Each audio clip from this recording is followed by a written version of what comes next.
What's up, tricksters and tricksetters, and welcome to another Tier 3 sub VOD review presented by your favorite reading coach, Charlatano Papito. Today, we have a Platinum 2 Neon main playing on Lotus. This is one rare, moments of time where, we don't have Jet, Raze, and Omen, to be honest. So let's see what our friend Diving has to say today. Hello there, this is my Neon Lotus gameplay. For the longest time I've struggled on Lotus, but with Neon I did find some limited success last season. Neon got recently buffed. Really good agent for climbing ranked ladder. Not the best, but not the worst. It's above average, but not optimal. Shut.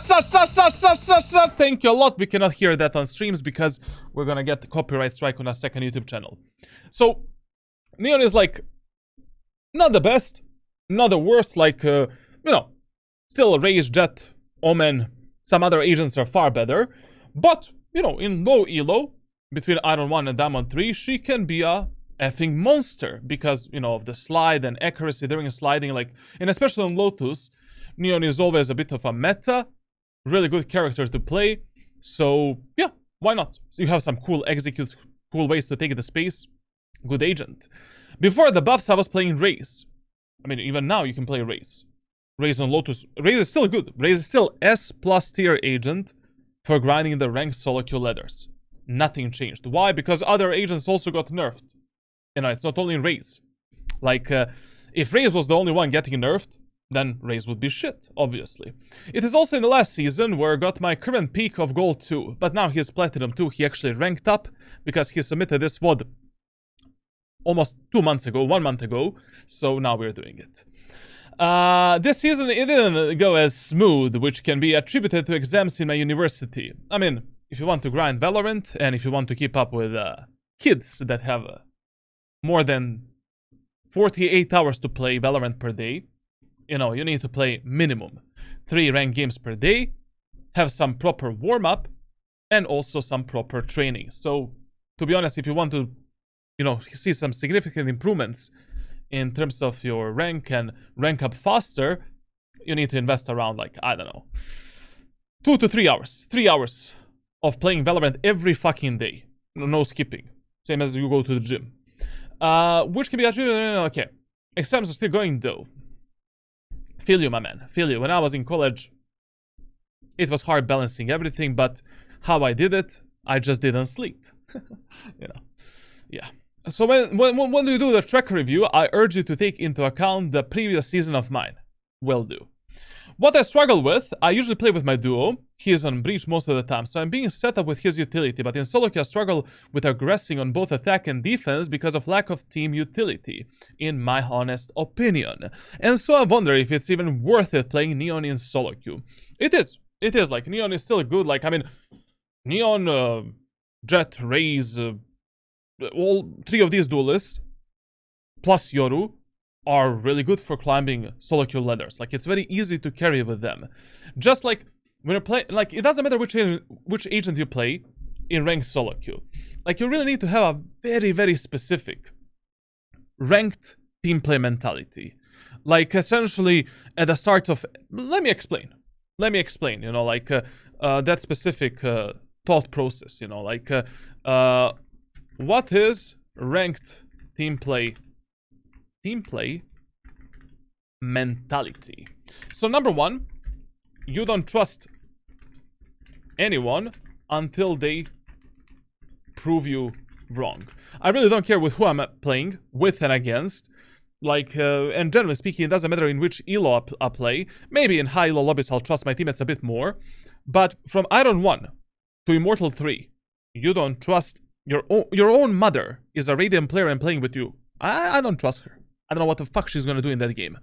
So, until your teammates prove you wrong, it is always better to start every match with a huge dose of pessimism and to expect that your teammates are not gonna do the most optimal plays.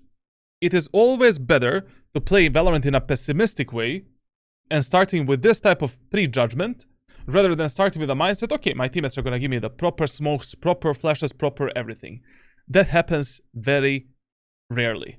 Or Some teammates are gonna do that, and other teammates are gonna completely fuck you up. So, it is always better to start with this mentality. That is why, in the first 4 rounds of every single match in Valorant, on both attackers and defender side, you're only trusting yourself to close out the rounds and win them. And throughout the match as well, depending, whether or not you have a good teammates or bad teammates with yourself. Now, in the first 4 rounds, even if you're playing duelists, you should play a bit more reserved. Essentially playing a smart, trading and baiting type of game. Because every single duelist in Valorant has an safe, aggressive playstyle and a risky, aggressive playstyle. And in the first 4 to few rounds, you play a safe, aggressive playstyle, which I'm going to teach you throughout the VOD review. And then after the 4th round, you are asking yourself, can I trust my teammates? If you can trust your teammates, we can pretend that maybe you're playing in esports environment. So the real team play actually can begin. You can do everything that you see that pro players are doing, as long as your teammates have a pro level utility usage, which usually doesn't happen in low elo, but there are rare matches where that can occur. Sorry. Now, what was the question? My brain lagged. So, when you're playing duo queue, it's a really good combo for one player to play a duelist and other player to play some kind of an initiator, because that initiator can support you 24/7. But in solo queue, you'll need to play a bit more reserved, a bit more not really passive, just a bit more safe, essentially playing more on the contact between enemies and your allies. So if you're playing Neon, for an example, let's say you're executing Lotus C site. Like, I'm not gonna, do this type of a wall, glide here, and take this duel first. Never. In the first round. What I'm gonna do is I'm gonna do this type of a wall to block this vision, glide here, get into this position, wait for my teammates to follow me up, and on my teammates' contact between this enemy or this enemy, I'm peeking out and refragging my allies. Because especially in low elo, every round where you're not alive is the round where you pray to God that your teammates are going to win that round. Not only in low elo. But right now I played a match where 3 of my mentally disabled Radiant teammates lost 1 versus 3 scenario. We're not going to speak about that. So, that type of a mindset is very important if you want to have success in ranked solo queue, especially if you're playing duelists. So, it's a good agent for solo queue. I would argue that Yoru, Jet, and Raze are much better, but Neon can definitely work on some of the maps. And you just need to apply the proper team play mindset. Also, after this VOD review, I'm going to share with you one private coaching video that I have pre-recorded. That is part of my exclusive coaching program. And in that video, I fully explain, how to play the first 4 rounds, how to think in ranked solo queue, the most important rules that you want to apply within your gameplay, all of that stuff. If that is your problem, we're gonna fix it. It's like a 2 hours long video, and it's gonna fix all of it. It's gonna fix your mindset. I also played a bit more passive than I also played a bit more passive than I otherwise would due to having 2 more duelists in my team. Is this the play? Depends how aggressive are they and how good or bad are they. I mean, if you have, teammates that are aggressive and bad, you need to play almost as aggressive as they are playing and focus on refragging and compensating every single mistake of theirs. Now, and sometimes you will have to move first into the bomb site or through the choke point in order to prevent them dying like a monkeys. Now, if you have teammates that are aggressive and good, 2 duelers that are just entering in front of you and they are usually good for 1 kill, then your job is to support them with everything that you have. You don't need to go in first, but you should be at least 2nd or 3rd supporting your most aggressive ally. Now, if you have teammates that are passive and bad, these 2 duelists are doing nothing, team play doesn't exist anymore, and you need to find some solo picks yourself, which is also explained in that specific video that I'm going to share with you. And if you have teammates that are passive and good, essentially you know, that passive playstyle is working for us for some reason. I don't know, enemies are pushing us, we are always punishing them and then regrouping. Just, you know, adapt your playstyle to your allies. Like in ranked solo queue, you consistently need to adapt yourself based on what type of teammates you have, what type of enemies you have, and, you know, it's a game of adaptation. It's a fucking chess. You know, not everyone plays same as Magnus, you know. Some players play like Tyler 1. So you need to adapt to that playstyle as well. You need to have a counter for everything, essentially. So we'll see in this VOD, like, you know, was this a decision good based on what type of teammates you got? But yeah, that's the TLDR, essentially. I believe individual decision making and situational awareness to be I believe individual decision making and situational awareness to be my main problems, as believed to have a somewhat decent aim.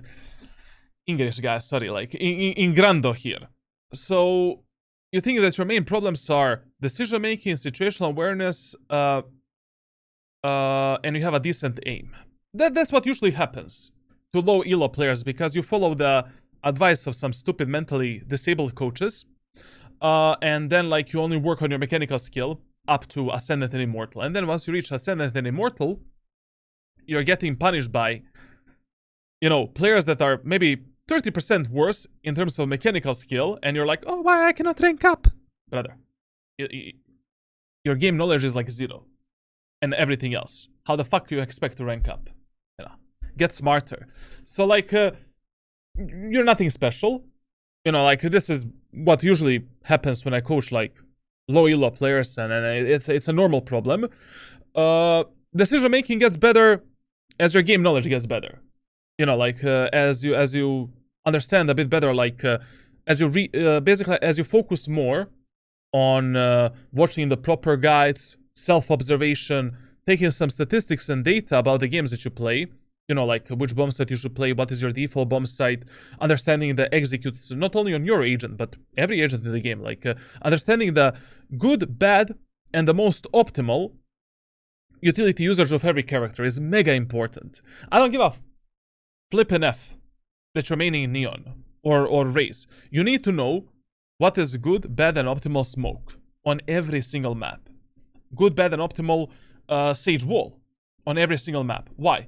Number one, you'll be able to counter the enemies easier and notice their mistakes. Number two, you'll be able to navigate your teammates a bit better and micro-correct them, but also you will notice their mistakes. So if they don't want to listen to you, at least you know that you have a problem in your team, and you can maybe fix that problem with better positioning and better and different utility usage of yours, for an example. And situational awareness, we can call it adaptiveness. You probably mean adaptiveness. That is the hardest thing to fix. Like that takes enormous amount of time, and the only way to fix it is through consistent playtime, understanding win conditions, doing enormous amount of VOD reviews of other players as well, learning the game. Every single day, you want to improve yourself by 1%, your game knowledge, and analyze different scenarios that you're put in so that you understand how to respond to them. Like, there's a few ways how this, you can fix this, as I've explained right now, but usually the fastest way to fix the situational awareness is to hire some kind of a coach, or just ask your friend that is higher elo than you to help you out a bit. Like this needs to be fixed through a consistent support. That's why when whoever buys private coaching from me, that coaching never ends. Never, ever. Until you get Radiant, or until you're satisfied with your rank. Like, you buy any plan from me, except the VOD reviews, like that's not counted, this is like a different service. I'm 24/7 for you there. Through private messages, like I consistently answer on 200 messages per day. Maybe sometimes even more. Like, I spend the whole day just writing a fucking essays, bro. Like, I'm in a college. Why? Because, you cannot discuss every single problems on every single map and every single scenario only in one VOD review. That's impossible. Like, in a game of Valorant, there's around 4,000 scenarios that repeat for you 24/7. You know what is 4,000 scenarios? It requires like more than 8-10 months of coaching to discuss everything and cover everything. And that's why, you know, like, after my coaching is done, people share with me like 5 clips per day. I will soon start to offer like half VOD reviews weekly to everyone, unfortunately for me, but I think that's how the coaching should work. Like, buying coaching as a one-time option is just waste of money. Just doing one session with someone. You know, you buy Joel's VOD review. Fuck that shit, bro. I mean, maybe it's good, but maybe it's gonna improve you in a short run, but what I'm trying to say is that coach needs to be there for you. Because eventually you're gonna get hard stuck. Like, whatever I recommend you right now, this VOD review is not gonna be enough for you to get maybe Immortal 3 or Immortal 1. You're probably gonna get to Immortal 1 and then you'll need some more navigations and more coaching and more stuff like that. So, you know, there's no easy way here. Like, you'll have to self-analyze a lot, make some data tracking sheets, rank playbook for yourself, watch some good guides, good videos, ask for the help from better players than you, your friends, I don't know, someone that is like Immortal or Ascendant, I mean, like, you know, not Ascendant, like Immortal 3. If you have an Immortal 3 or Radiant friend, he can probably help you. So yeah, that's basically it. I also find it hard to use Neon Ultimate in solo queue properly as it demands coordinated aggression to be able to find value in its limited timer. Not really. I mean, you don't really need a coordinated aggression. You just need to be aware of the timings when to use it and when not to use it. We'll talk about that during the VOD review. Like, this is the only question that, I mean, the only sentence that I don't agree with you. Like, it's same as a Jet Ultimate, essentially. Like, identical. Yes, you have a short window to use it, but it's a really, really good economy tool, pressure making tool, and with how much utility you have as a Neon. You have a wall, you have two stuns, you have 2 slides, you know, you're running fast. Like, there's always some kind of a value you can get from the ultimate, no matter how coordinated your teammates are. I hope you can help me with it. I hope you can help me with my problems so I can continue on climbing after my exams end.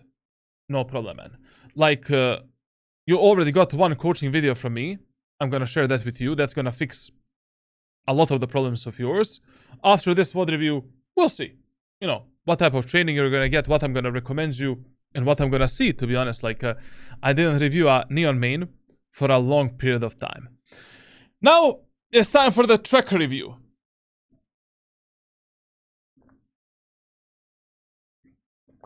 One stun, only 1. What do you mean 1? It bounces, you know, you can cover a large area of the map. Bounce your stuns properly, man. Like, don't you know, I'm getting the flashbacks from my Neon on fucking Sunset, man. When that guy, like a Radiant player, stunned himself, bro. I know, but like, brother, like, just give me a fucking break. Okay. So, our friend Pocket Jet started playing game in episode 8, Act 1. That's the January this year? Right? Yeah. He started in Silver 2. Now he has Platinum 2. So Platinum 2 in 600 hours. That's not bad. I mean, definitely not the new prodigy. Not yet. But above average. You know, of course, some players that are Platinum for 40 years. They have like 3,000 hours in the game. So, like, you know, there is a potential for you to be a really good Valorant player in the near future, and I'll try to assist you as best as I can. We're gonna look at the statistics. So he started on playing Jet, Rage, Jet. I don't know why you were playing Neon, especially with Rage. This act you had a lot of success. 1.32 KD. Your win rate is shit. Almost every act, except this one here. But, I mean, probably with a small tweaks, Race can work for you. I don't know why you give up on Raze. Let me see that act. So, episode 8, act 3. This is really fucking good. You're probably, you're probably losing a lot of these games because you don't have a proper ranked team play mentality. Like, you're not playing more of a baiting trading game. Like, you don't understand your job. Like, your job is not to take the kills as a duelist. Your job is to pressure the enemies, take space, potentially make a numbers advantage and fight with your teammates. Like, your job is not to fight 24/7. But this is really good. Really, really solid. Let's see the last act. Not bad, not bad. He started struggling a bit more in this elo in terms of individual performance. But this is okay. Like, I mean, majority of your stats are like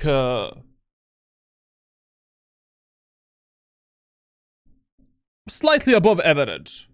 You know? Not bad. Not bad. Like 140 ADR, above 1 KD. Like, everything is fine.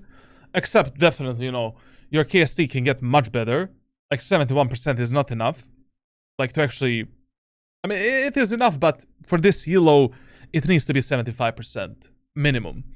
And essentially, like, these are some solid stats. Like, I really have nothing to shit about or to whip you here, like, because of these stats. Like, they can be better, but with these statistics, you should be able to easily contest, like, Diamond players and get into Diamond 3, Ascendant 1 in the next, like, I don't know, 2 to 3 months. Easily. Only the KST is, like, the problem. Clutch percentage is obviously low. Like, your 1v1 and 1v2 scenarios, come on, let's focus on clutching those. I know that you cannot win every single 1v1 and 1v2, but you can win at least 60% of them in ranked solo queue. Let's see one very important stat for you. Last deaths, 474. You need to value your life a bit more. I know it sounds selfish. I know you're playing a duelist, but you need to understand when to move in, when to take the kills, when to fight more, when not to fight. Picking the fights and picking the right timings is the main things that are fucking up low elo players like you. Like, nothing else. Like, you need to value your life a lot more and stop focusing on the kills. Focus on winning the rounds and winning the games. You're not playing... I mean, if you're playing Valorant for fun and you don't give a shit about your rank, then, okay, run it down and do whatever you want. But if you truly want to get Radiant as fast as possible, you need to value your life a bit more, man. You need to be a bit more reserved. You get a kill, make a numbers advantage, tuck in, turtle in, play around your teammates, focus on more like what they're doing, like micromanage them a bit more. Like, it cannot look like this. It cannot look like this.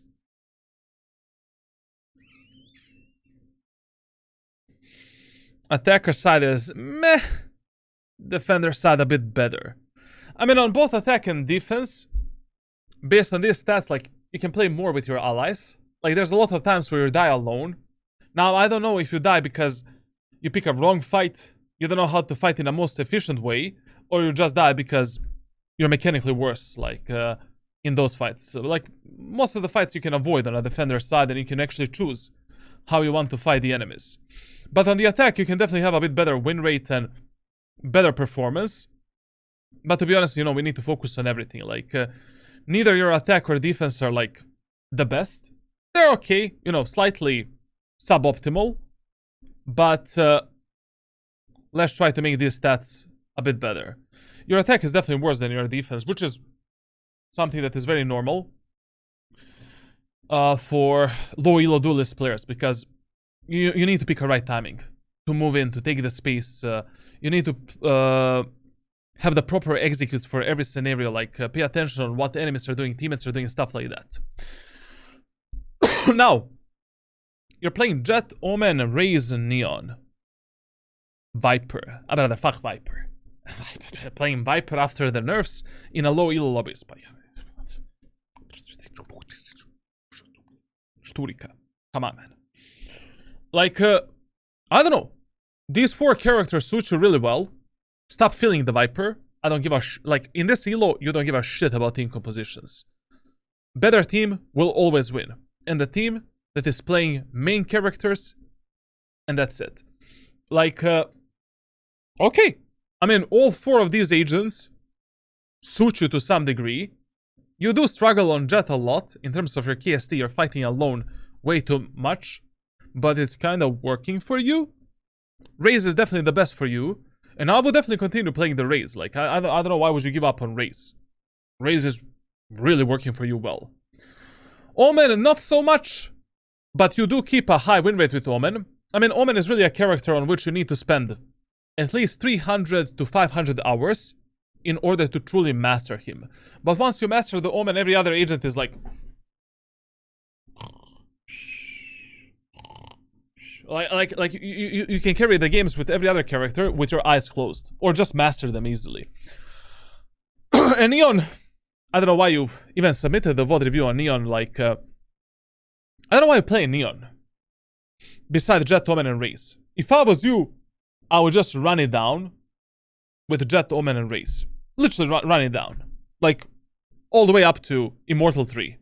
But okay, Neon can be some secondary pick of yours. And just stop playing and feeling with Viper. Like, if something is not working for you, and there are other things that are already working so fucking good, why do you shoot yourself in the feet? You know? Instead of feeling with Viper, I would feel with Gecko. You know, put the Gecko up here. Gecko is really good in low elo and medium elo, or even in high elo. Like, he's one of the best, probably the most versatile and the best initiator in the game right now. Like, Jett, Omen, Raze, Neon, Gecko, depending which map you play and how you feel that day. And that's it. You have a Smoker, Omen. Where do you even play Viper, man? On Icebooks? In Platinum? Where are you playing Viper? I mean, let me see. No, I might do this crazy, bro. Fuck Viper on Icebooks. Are you insane, bro? You're playing the nerfed Viper on Icebooks in a Platinum elo with random plebs. Brother, install that Jett, install Jett. Run it down, bro. Destroy these idiots. You don't have a controller. Pick Omen. Omen on Icebooks. With my ranked playbook on a Discord server. 70% win rate in this elo guaranteed. So many good setups, so many good outplays, like... What are you doing, man? I would fill with Viper only above Immortal 3. After Immortal 3. Below that, Omen insta-lock all the way. Abyss, Jett, good. Haven, Neon, Omen. I mean, on Haven. On Abyss, from your agent picks, Jett is much better. Much better than anything else. On Haven, every agent that you're playing is good. You know, really what suits you the best. On Sunset, probably Raze and Gecko are the best with Omen. Jett kind of falls off because of the Cypher tripwires, and playing Neon is also hell of a time against the Cypher on Sunset. On Bind, I run it down with Omen. 24/7 Omen instalock. Ranked playbook on my Discord server. Take a look at the guides. Apply everything. 70% win rate minimum. Lotus, I don't know why you're playing Omen and Neon, to be honest. On Lotus in this elo, I would mainly play Raze and Gecko, if I was you. And maybe Jett. Fuck Omen and Neon on Lotus. Like, I mean... Raze is such an easy agent to carry on that map. Icebooks, you need to do something better with Jett. Jett is really the best agent on Icebooks, and it's so easy to carry. And if you already want to fill with Viper, just play Omen. And on Ascent, I mean, Jett and Omen are the best. Raze is also good. I mean, every agent is kind of good that you're playing. Now, okay. When it comes to loadouts, all of your rounds are slightly above average or optimal. This is not bad. It can be better, but this is totally fine to carry the games. Weapon versatility can be better. You know, where's the shorty? You're playing Omen, Jet, Raze, Neon. Shorty doesn't it? Like, how is the shorty here? Primary, secondary weapon. I want to see it more. Outlaw needs to go higher.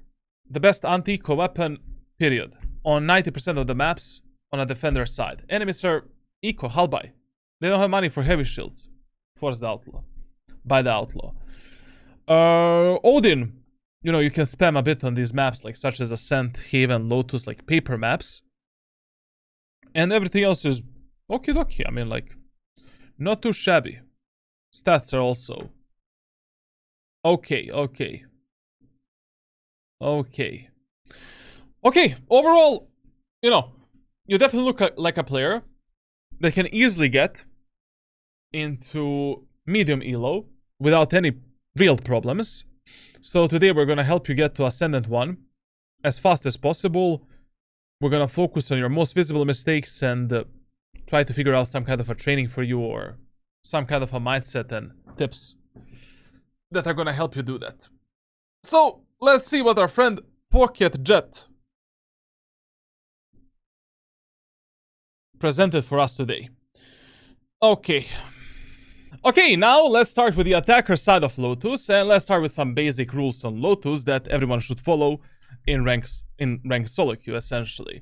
So, your default bomb site and number one priority on this map on the attacker side is C site.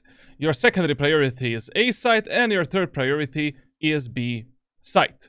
In the first 4 to 5 rounds, or 6 rounds, you want to play together as 5, test the enemies on C, test the enemies on A, and use the B site as a last resort if your 5-man executes on A and C are not working. Essentially, on all of these trial maps, I would avoid planting the spike in the middle bomb site as much as I can, because the middle site post plants are always a 50-50 gamble.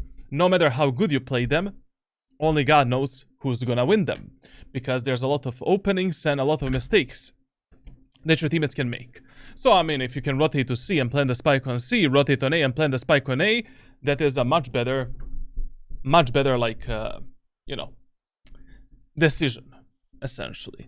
The best pattern of pushing on Lotus in ranked solo queue is pushing the C site 3 rounds in a row together as 5, and then in a 4th round, faking C and going A. C site should be your highest priority in general on the attacker side of Lotus, because playing the post plants is very easy. Usually only one player plays C site, you know, some kind of a sentinel. And on this map, like, you know, one sentinel cannot successfully defend the C site push, because how the bomb site is built, like, just, it's impossible to defend such a claustrophobic site with any sentinel successfully. Like, maybe, you know, that sentinel can take 1 kill and die, maybe 1 kill survive, and then you play the post, but whatever happens, like, you're able to control whatever the hell your ranked solo queue teammates are doing, and you're able to control the outcome of your rounds. Now, in the first round with Neon, this is what I would do. So, hey guys, let's push C site together as 5. No, Chamber, don't peek main area of the map like a mentally disabled gorilla. Please come back, play with us in the first round together as 5. Thank you, Chamber. Thank you, my Turkish aim demon, mental demon. Now, we jump spot the enemies with a speed boost here as soon as the round starts.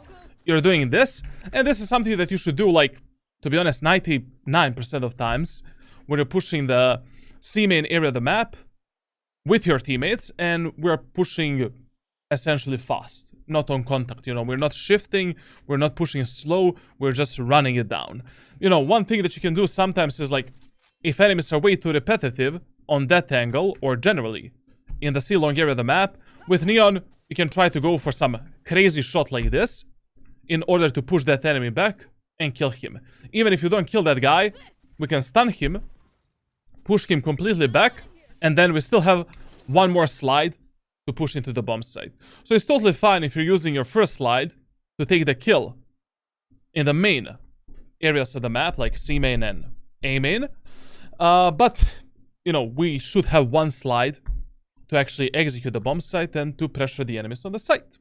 Now, in the first round, classic pistol, light shield, and stun is everything that you need with Neon to push the, essentially like, the C site. Literally, you don't need anything else.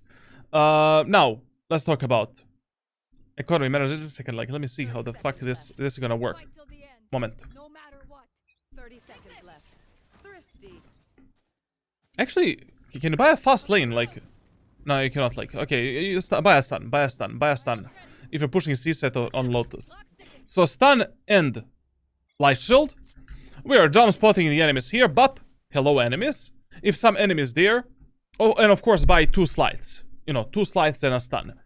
Hello, are you there? If the enemies are there, pressure them back with utility, pressure them back with a stun, you know, and then move in. Now, if enemies are not there, get onto this position, clear this box, and always prioritize this type of pathing. Always go from left, never go from right. You don't need to take this gunfight. Your job is to take the space for your team on the actual bomb site through the choke point. Your job is not to fight here. That's not your job.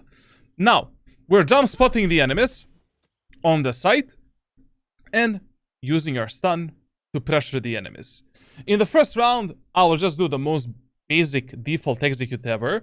Essentially, your job is to hit this stun that completely stuns the enemies, you know, that are here and here. You can also, you know, I mean, the best way to do this stun is essentially like this. It covers that angle completely.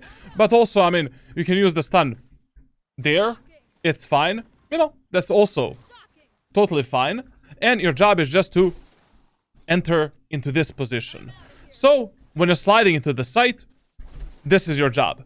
Clearing that angle, taking this space for your team, and then fighting on the contact between enemies and your allies. Your job is not to take this fight first. Your job is not to take this fight first. Scout for the enemies. You know? And reveal them. Get into this position.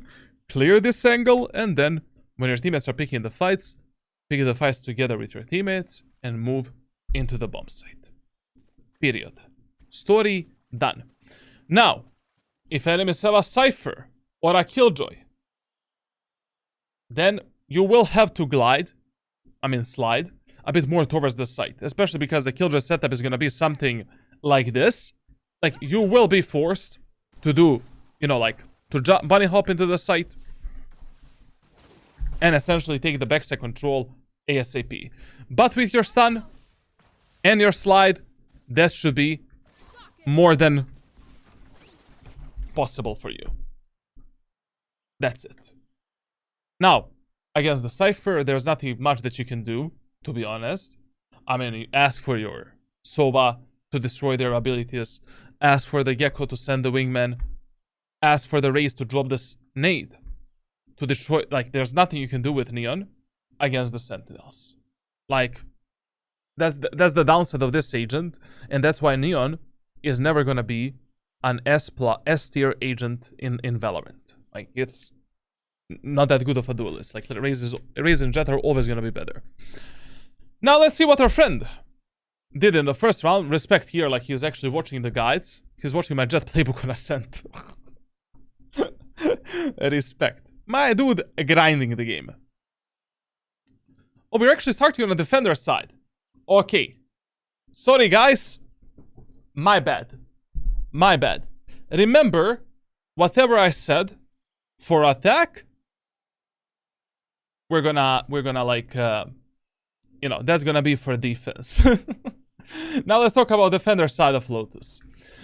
So, on a defender side of Lotus, essentially, the story goes like this. Your default bomb set and #1 priority is A site. Your secondary priority, C site. Your third priority, B site. First round, you always gamble and play on the A site. Why? Because 60 to 70% of times, maybe even more, players in ranked solo queue like to execute the A site in the first round. Especially if you're playing A side passively.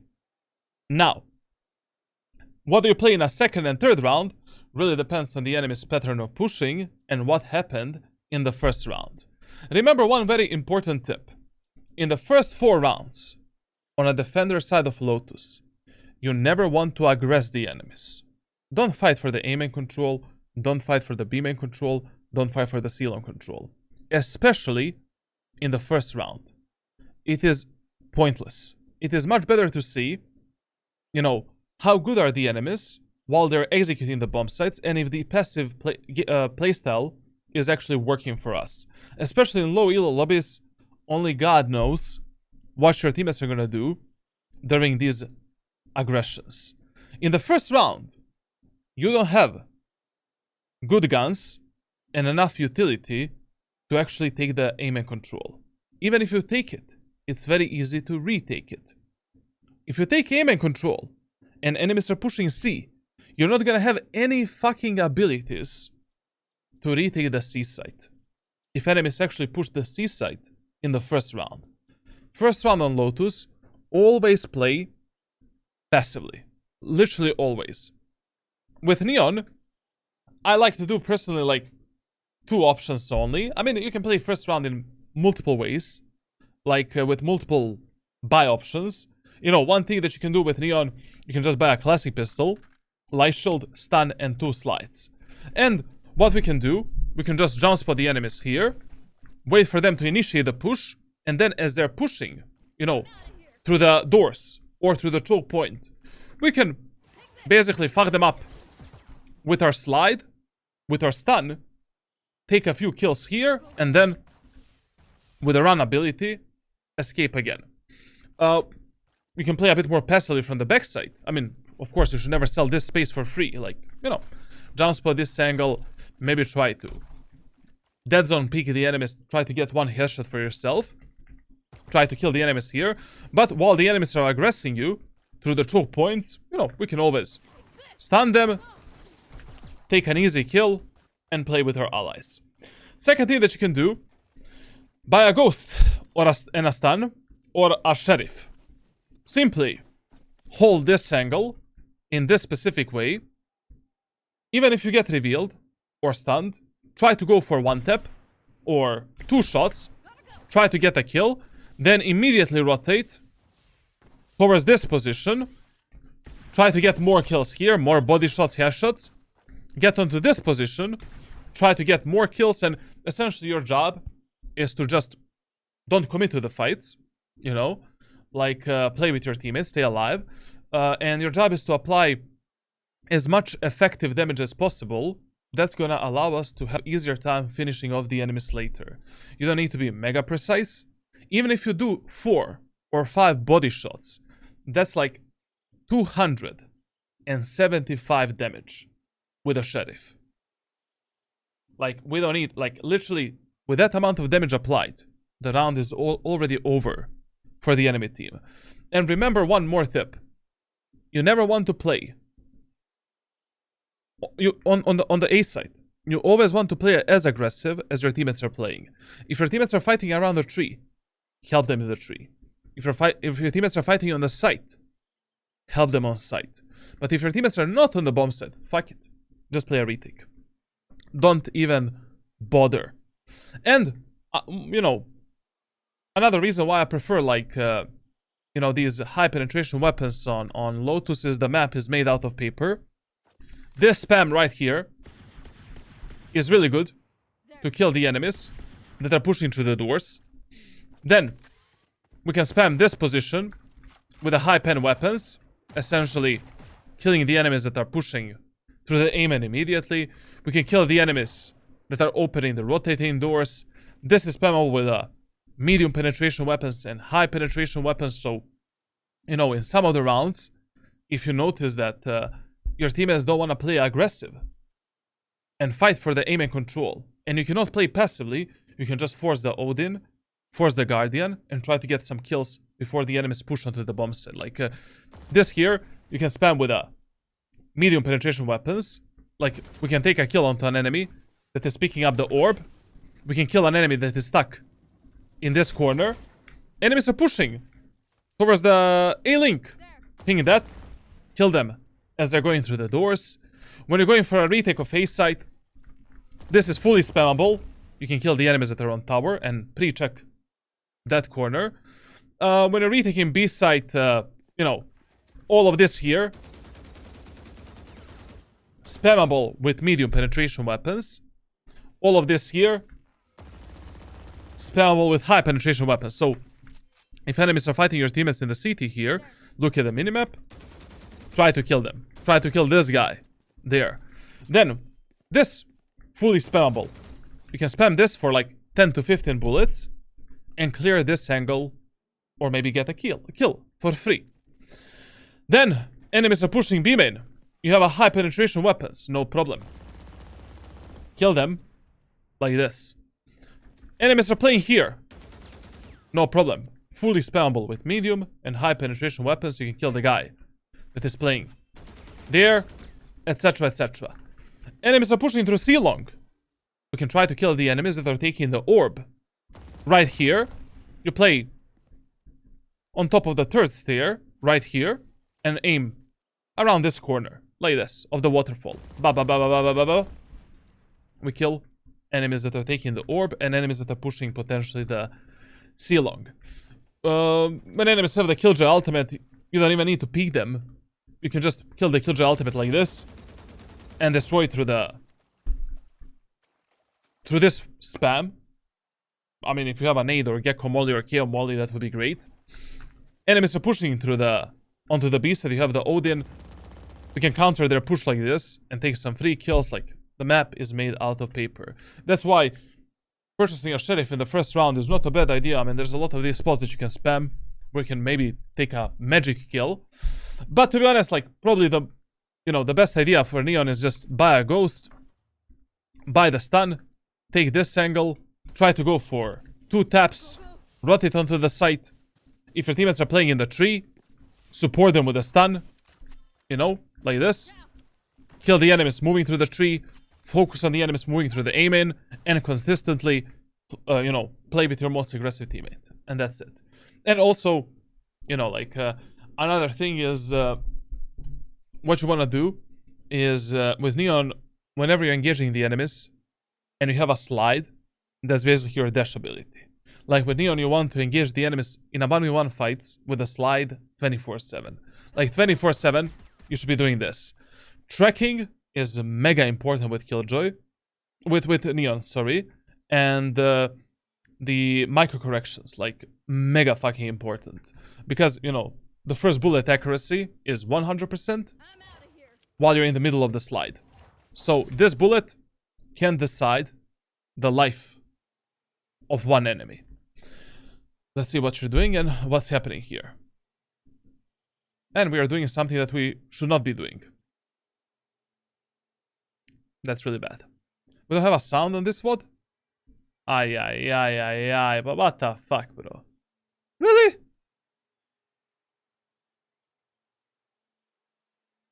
Timing your gun pullout is huge as well. Exactly.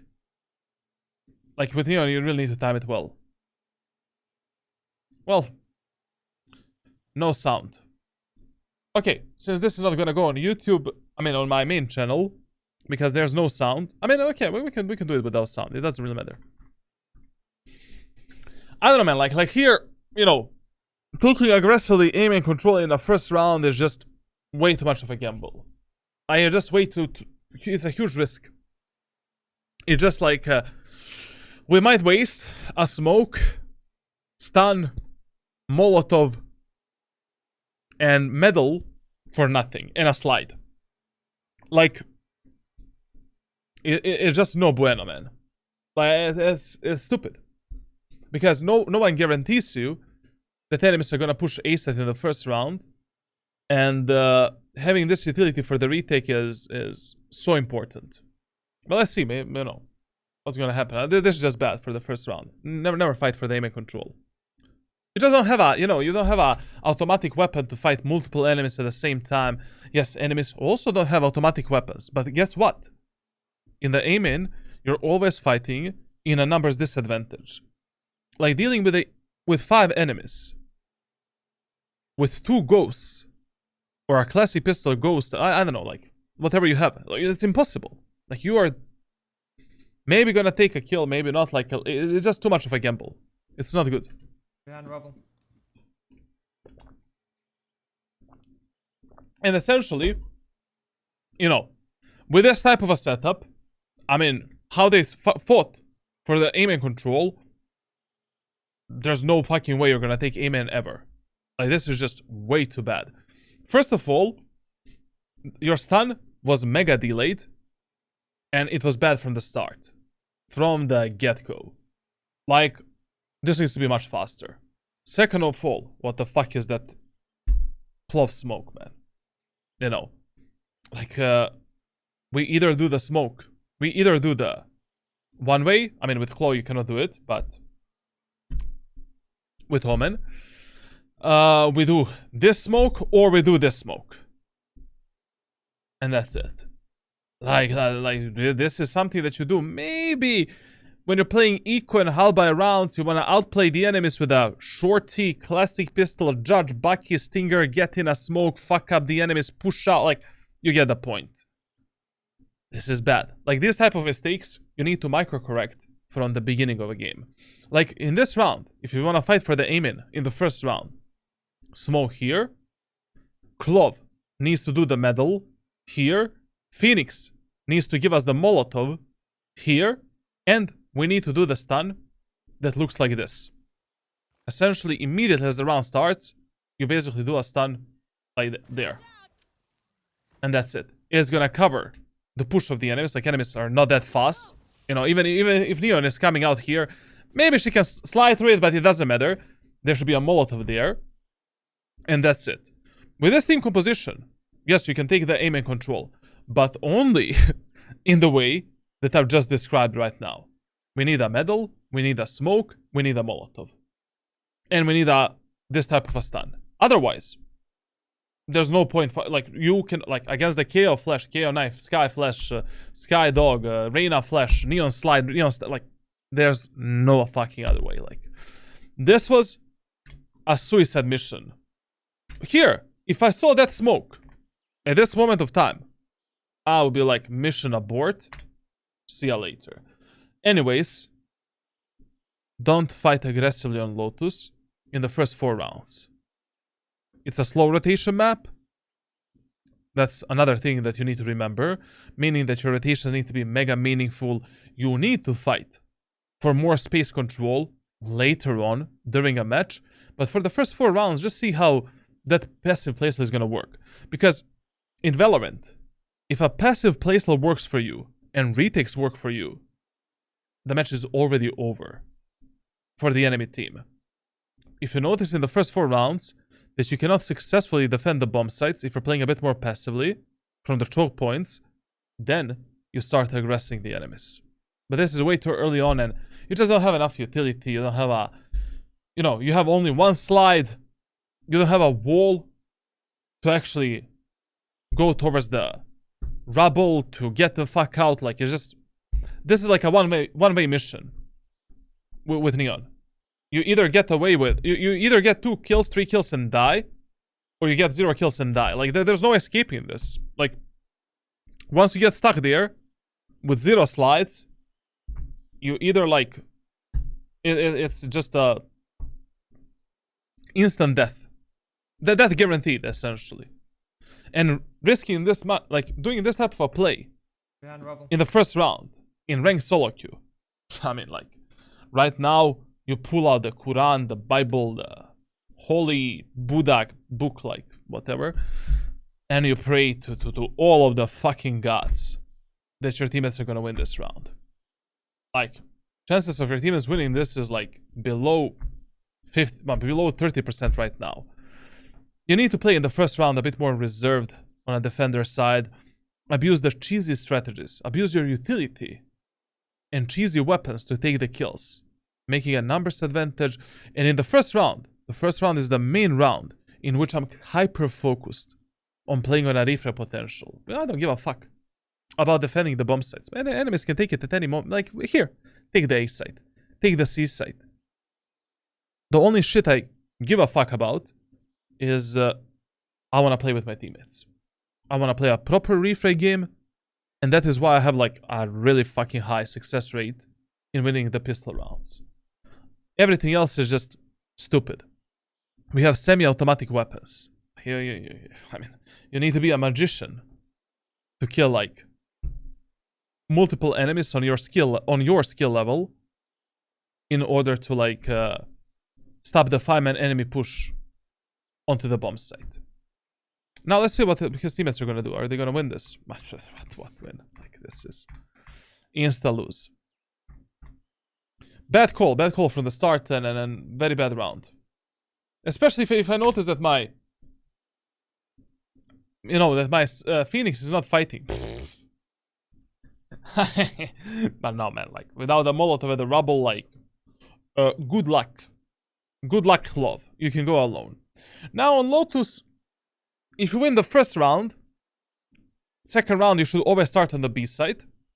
Basically on Lotus, whenever enemies are eco, halbye, or they're playing a bonus round on the attacker side, you should always gamble more towards the C side and B side.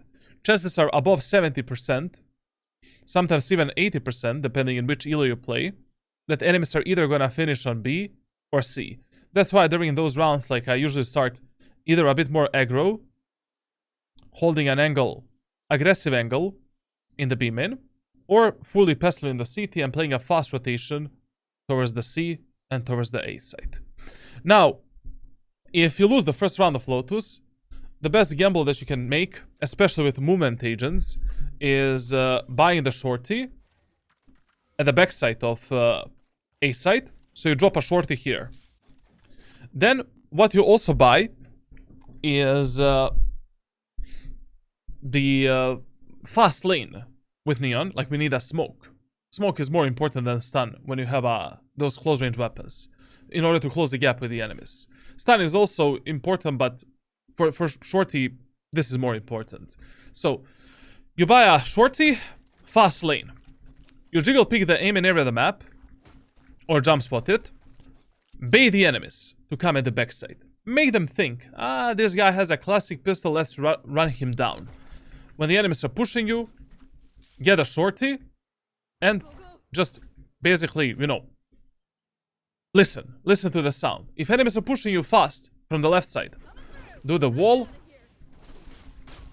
take a kill. Trade yourself for 1 or 2 kills. That's your job. Like your job in eco rounds is not to win them. Your job is to trade yourself for as many kills as possible.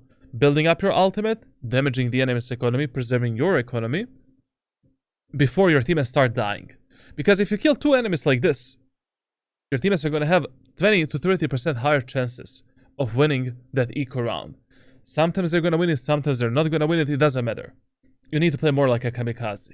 And in this, not abusing the shorty in eco rounds with Neon is criminal behavior. If enemies are pushing C side or B side, okay. Stay with the shorty, no problem. Enemies are on B. Okay, we can just do this. And then, try to kill this guy. Or just look at the minimap, see where the enemies are. Like, if one enemy is close, kill that dude. If one enemy is there, no problem. Kill this dude. Like, you're mega fast when you're sliding. You can close such a huge distances in a matter of seconds. It is a criminal behavior if shorty is not one of your primary weapons with Neon. Now, and why would I play in a second round A if I lose the first round? I don't know, like just players in ranked solo queue statistically have a mentality if enemies are equal halbye on a defender side of C, let's go A. That doesn't make that much sense because your teammates can make a lot of the mistakes here, while they're taking the A side control, but that's how an average ranked solo queue player thinks. And don't be average, Don't be average on us, bro. You see the guys playing Deadlock. Playing Bebop in Deadlock.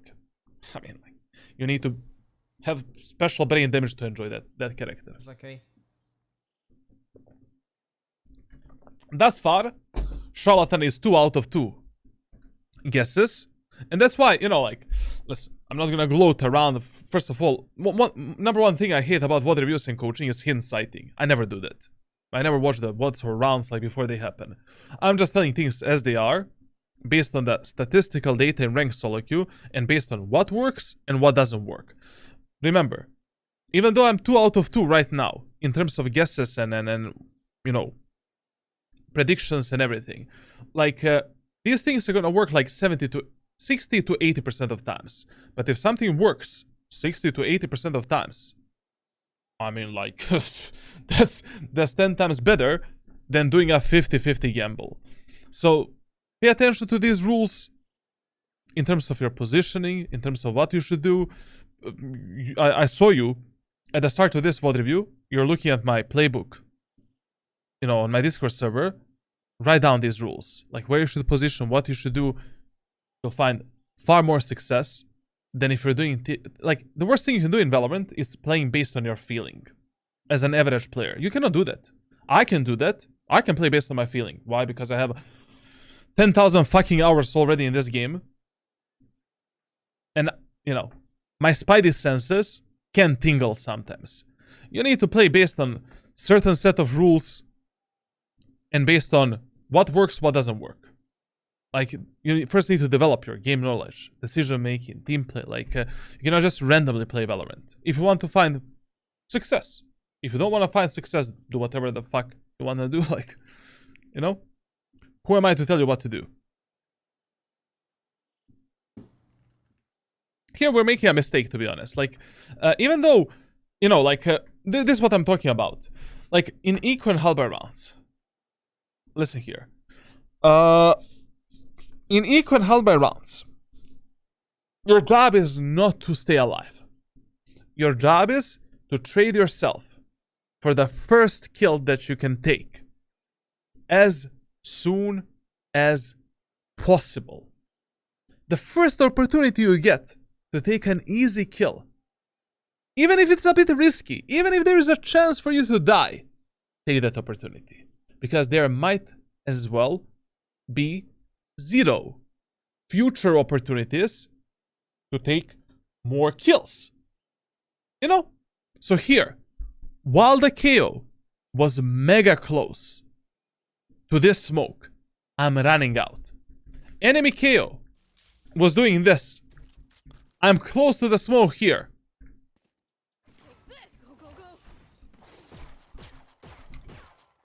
I'm trying to kill him. With a stun, with a slide. Maybe I pick up his weapon.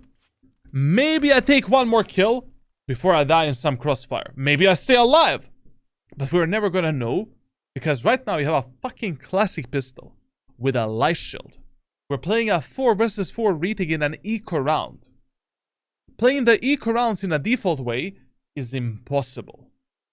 It's gonna work 20% of times. Get out of your comfort zone. Do what you're afraid of doing. You know, in normal rounds. What are the general rules we should follow? There's at least 100 of them. Minimum, like during my private coaching, 1 month coaching, I share at least 100 rules that players should follow. With an immortal player, you know. With an average, with a player that is like medium or low elo, there's like 50 rules, approximately. I mean, I cannot explain that in one stream, man. It's gonna take me like 6 hours to explain everything.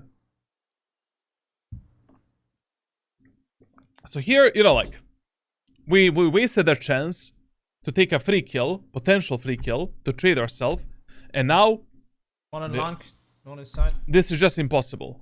Also here, you know, after you wasted this opportunity, I mean, with a classic pistol, going for the A-side retake through aiming, how do you want to fight the enemies that are in this fight?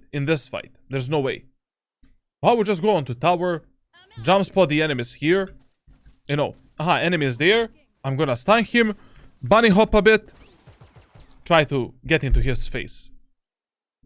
You're fundamentally playing bad for ranked solo queue these first 2 rounds. In eco rounds, you have a poor mindset, bad mindset of how to play. Like, you're a kamikaze in eco rounds, you know, like a World War II kamikaze, man. Like, you are driving into the enemy's face, searching for the first opportunity to crash onto them, like to demolish, surprise, with some cheesy strategy, cheesy peek, cheesy gun. 1, 2, 3 enemies. If you stay alive, bonus points for your, acrobations. If you die and you get a kill, still a good job. If you don't get a kill, there's probably something better you could have done. Like, probably you could have, like, maybe picked a better timing, or something like that. In the first round of Lotus, you cannot fight for the aim and control. And after you saw what type of utility your teammates gave you to fight for the aim and control, we need to micro-correct them. I don't want you to be IGL. Don't worry, you don't need to. You don't need to be IGL. But you need to tell your teammates, hey, Claw, can you do a smoke here? Can you do the metal here? Phoenix, can you do this Molotov here? And that's everything they need to do for the rest of the fucking match. Now, as I said, whenever enemies are bonus, eco, halbye, they have low economy, we start on the B site. We can start in 2 ways. Like, we can basically play semi-aggressively, holding this angle, trying to get a kill onto that enemy. When the enemies are pushing in, maybe we can stun them, try to take a kill with a slide and then go back. Or we can just start fully passively, holding this angle in this specific way. Now, I explained in some of my previous VOD reviews why this angle holding technique is good, and anyways, I'm gonna cover it in my future, like, positioning guides. Like, try to go for 1 tap, burst fire, and then as the enemies are pushing in, we can maybe stun them, swing out, try to take a kill. And, one thing that you really want to master with Neon, I'm not good with Neon, I just have a huge game knowledge on Neon. I make it, every agent requires a lot of playtime in order to dial in mechanics and stuff like that. When I don't play Omen for, like, 6 months, I become a really bad Omen player. Like, that's why you want to have, like, 3 main agents that you're spamming 24/7 and 3 alternative picks up to Radiant maximum. Like, playing more than 6 agents is just stupid. So, like with Neon, this is kind of important to master. Doing a jiggle peek, jump, spotting, running, stun. I don't know how to call it. Like, jump, spotting, running, stun. My mechanics for that is shit. I think Neon was never my main character. Like, I literally never made Neon. I just did an enormous amount of VOD reviews on this character and, like, analysis. Starting on A side, I don't know, man. Like, I don't know. I mean, there is a chance, obviously, like, enemies can push anything. But the problem is, like, all of these general rules that I'm giving you, where to position based on enemy's economy, are gonna work, like, smooth. At least 70%, 60 to 80% of times. And as I said, like, being right 60 to 80% of times is still better than doing a 50-50 gamble. But let's see what's gonna happen now. And here, if I started on the A side, like, I don't know, we started way too passively. Like, okay, we should play passively this round, but I will start by holding this angle, trying to go for a 1 tap here, burst fire, then I would rotate onto the site, try to take another kill here. Enemies are pushing through the doors, no problem. With a stun, we can easily take a kill onto the doors enemy. Actually, when you're dropping this stun, it's much better if you drop it here, because it covers a larger area of the map. And that's it. Like, try to get some opportunities to take the kills. Like, don't sell all of this space for nothing. When I tell you to play passively, I don't mean, like, sell everything to the enemy team, You had a gap there. What the fuck am I watching here, bro? First of all, I don't know what were you holding here. I mean, like, your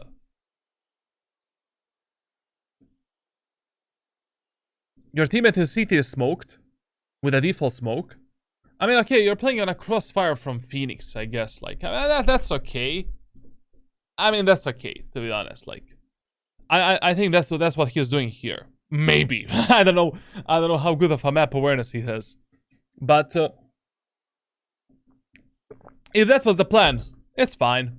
You know, it's fine. And then doing this stun to potentially stop the Neon push was also fine. The one thing that was not fine is like how he took the fight here with the enemies. Brother. Like, Neon slide is like a Jet's dash ability. You should be engaging the enemies with the slide 90% of the times. Like, not abusing the slide mechanic to get a free kill like this is just stupid. I mean, especially on Lotus, like when you're playing here and enemies are not 3. Like, you can just do this, take 1 kill, do this, take the 2nd kill. Like, you're a fucking chopper, bro. Like Usain Bolt firing very precise bullets. That's why, you know, like, developing a good timing with Neon, like, for the gun pickup, tracking, micro corrections, mega important. Mega fucking important. That was a bit, I mean, lucky or whatever. Like, I mean, he should have been dead here. He should have been dead. I don't know, like, do you have an Alzheimer? I mean, like, here. You saw the enemy KO run behind the box. We killed 3 enemies. KO is still there. Like, how are you holding this angle? Sapphire, thank you all for the sub, man. Thank you a lot, man. Muchas gracias. Muchas gracias. Like, how are you holding this angle? No one is holding you backside. Enemy KO can wrap you like this at any moment of time. Reposition. Like, here. As soon as we kill these enemies, I would have done this to check the box and play a bit more passively. And that's it. And to connect with my fade that is fighting the enemies in the aim-in. And I will just forget about the KO. Who the fuck cares? Let's kill the Phoenix in main and then fight the KO later together with my allies.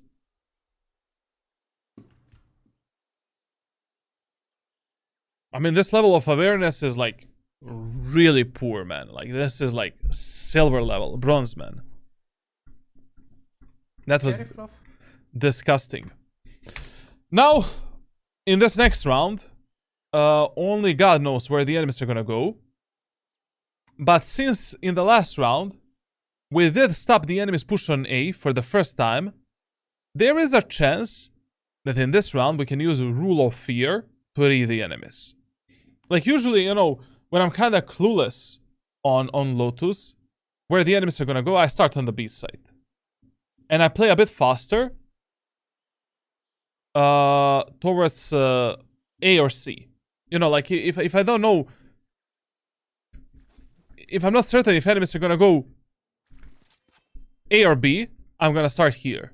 If I think there's a higher chance that enemies are gonna go B and C, I'm gonna start here and just play fast rotation. In this round, I don't know, based on rule of fear and generally how people think in ranked solo queue, chances are mega high that enemies are either gonna push B site or they're gonna push C site in this round. Боже, блять, ёбаный Блят. Let's go, man. Average блят moment.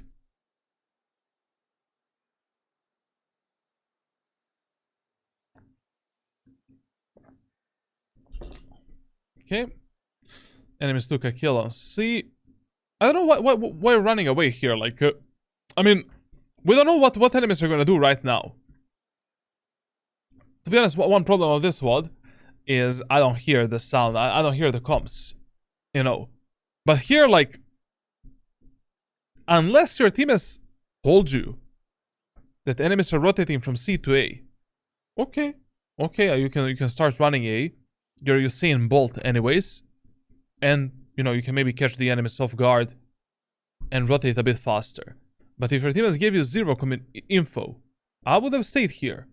And I would have expected the enemies to re-hit the C site, and I would play with my jet. I mean, with a Clove in this example, because she stayed here. I mean, I don't know what if there's any comms, especially at this moment of time, when you saw this Lear from the enemy Reyna abort the mission. I'm running back towards my Clove. My Phoenix and Jet are playing together on a refrag potential. They can support each other. My Clove is alone. If my Clove gets run down by the Neon Ultimate, an enemy team, well, this round is over. We can just save, essentially. So here, you know, just that piece of utility should have give you the info that you should rotate back. Like that's why, you know, Valorant is a very complex game, and you need to make a split game decisions like 30 to 40% of times based on what you see on the map. Like this you know, during my 1 month coaching, I usually focus mostly on the early and late round decisions. And mid-game decisions, the only way to improve them is like through improving your game knowledge, improving, like discussing every fucking scenario by scenario, like every day, like reviewing 1, 5, 3, 4, 6, 10 clips for a player. Like if you see this place, you know, if you see the Reyna Lear through your teammate smoke, there's a huge chance enemies are coming back.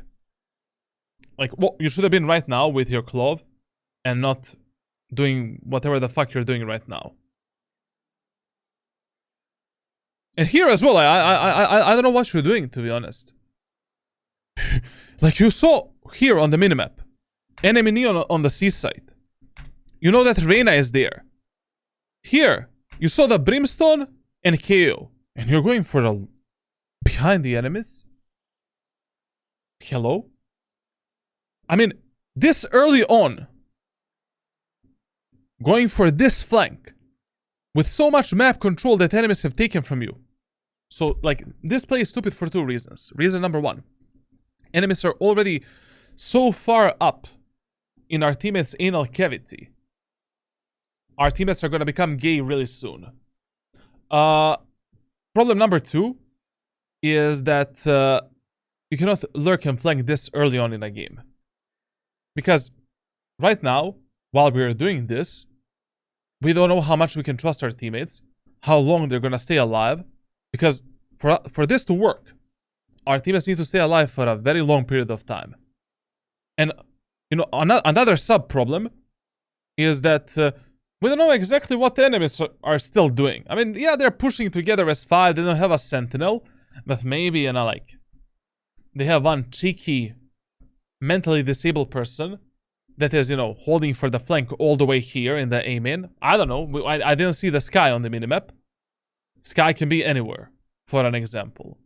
Maybe now we're gonna see the sky, and I don't know if you heard the sky flashes because I don't have a sound. Jump in, yes, my friend. Basically, these live VOD reviews, there's 2 ways to get them. 3 ways to get the VOD reviews. Number 1, Twitch channel points. But to get it with the Twitch channel points, to be honest, you need to watch the streams for 1 year. Every single day for 1 hour. So yeah, you need to collect them. Second way is giveaways on my Discord server. Chances are really high there. To be honest, like, very, very high. Soon, I'm gonna organize even more giveaways. And the third way is like simply buying a tier 3 sub. For now, that is still $30. Only $30. It's not $59.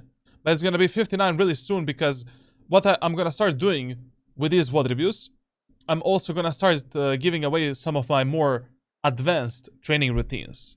Up until now, like, usually what I was sharing with players are some basic, you know, trainings, basic aim training routines, like some basic shit. But I do plan, like, to give more content with that stuff. Okay, we know all of the problems in this round. Like, here we ended up 1 versus 4. All of our teammates died. Everything that I've said happened to us. We just abort the mission. Like, this is full abortus. Like, there's no way winning this 1 versus 4. Enemies need to make so many mistakes. So, in this round here, the best idea is to play for the exit frags, build up the ultimate, make sure that you save this Vandal, moving in the next round, preserve your economy, and close the round. Give it to the enemy team. Yeah. Madre mia. Are we gonna die from the spike here? Okay. And not really whatever you did there. Like, mid-round decisions, 0 points. You saw the Reyna flash. You saw the Neon moving onto bomb side with the ultimate. How can you trust your teammates so much and go for such a slow flank and lurk this early on in the match? Like, in the first 4 rounds now, you know, first 4 to 6 rounds on a defender's side, you cannot lurk and flank. You cannot go behind the enemies and take more space, because you don't know how much you can trust your solo queue teammates. If you have this much trust in your Fade, Clove, Phoenix, and Jet, I mean, you're a really good person, to be honest. You know, a bit naive, but you're not gonna win that many games in Valorant if you're not compensating their mistakes, playing with them, refragging them, using their life to fuck up the enemies. Now, in this next round, listen here. Like, in this next round, we have a problem. I think enemies are gonna go A. You know, because they were finding more success on A side, and based on my feeling. But based on statistics, chances are much higher that enemies will go C. Why? Whenever enemies on Lotus have AoE ultimates, area of effect ultimates, like basically, you know, that's a Brimstone ultimate, Killjoy ultimate, stuff like that. 70 to 80% of times, enemies are gonna push you onto the C side. So in these type of rounds where you're really debating, where there's like 50-50 chance that enemies are gonna go either A or C, you have 2 options. You play A side if your teammates wanna fight aggressively for the aim and control. If your teammates don't want to fight aggressively for the aim and control, you play passively on B side and you play mega fast rotations between C and A. There's no other option.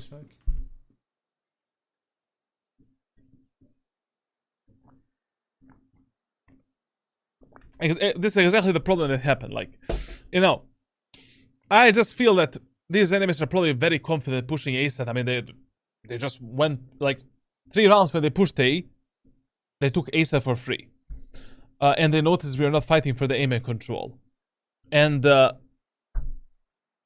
because of these ultimates, there is a chance they're gonna, you know, 50% of chance, like, there was no chance they're gonna go B. Like, no fucking chance. Like, I don't know, I would give it like 0. I would just play B side to play faster rotations. So in this round, we should have either taken the full aim and control, because we cannot defend A side passively against the KO and Brimstone ultimate. I mean, good luck with that. Or we should have played B side passively and just play faster rotations. Thanks. Because it works, man. And here, once again, why are you going for a flank and lurk, man? Stop with this bullshit, bro. Especially if one of your teammates is already going for a flank and lurk. Don't do that. You don't have time for this.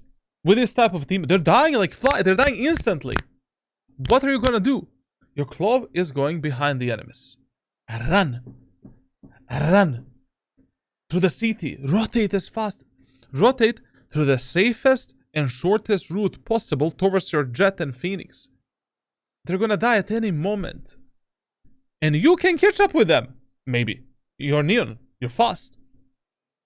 Thanks.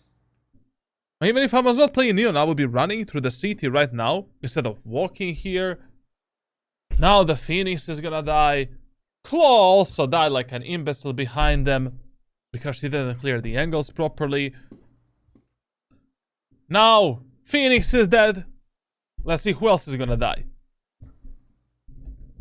Maybe we are gonna die if you don't clear the angles properly.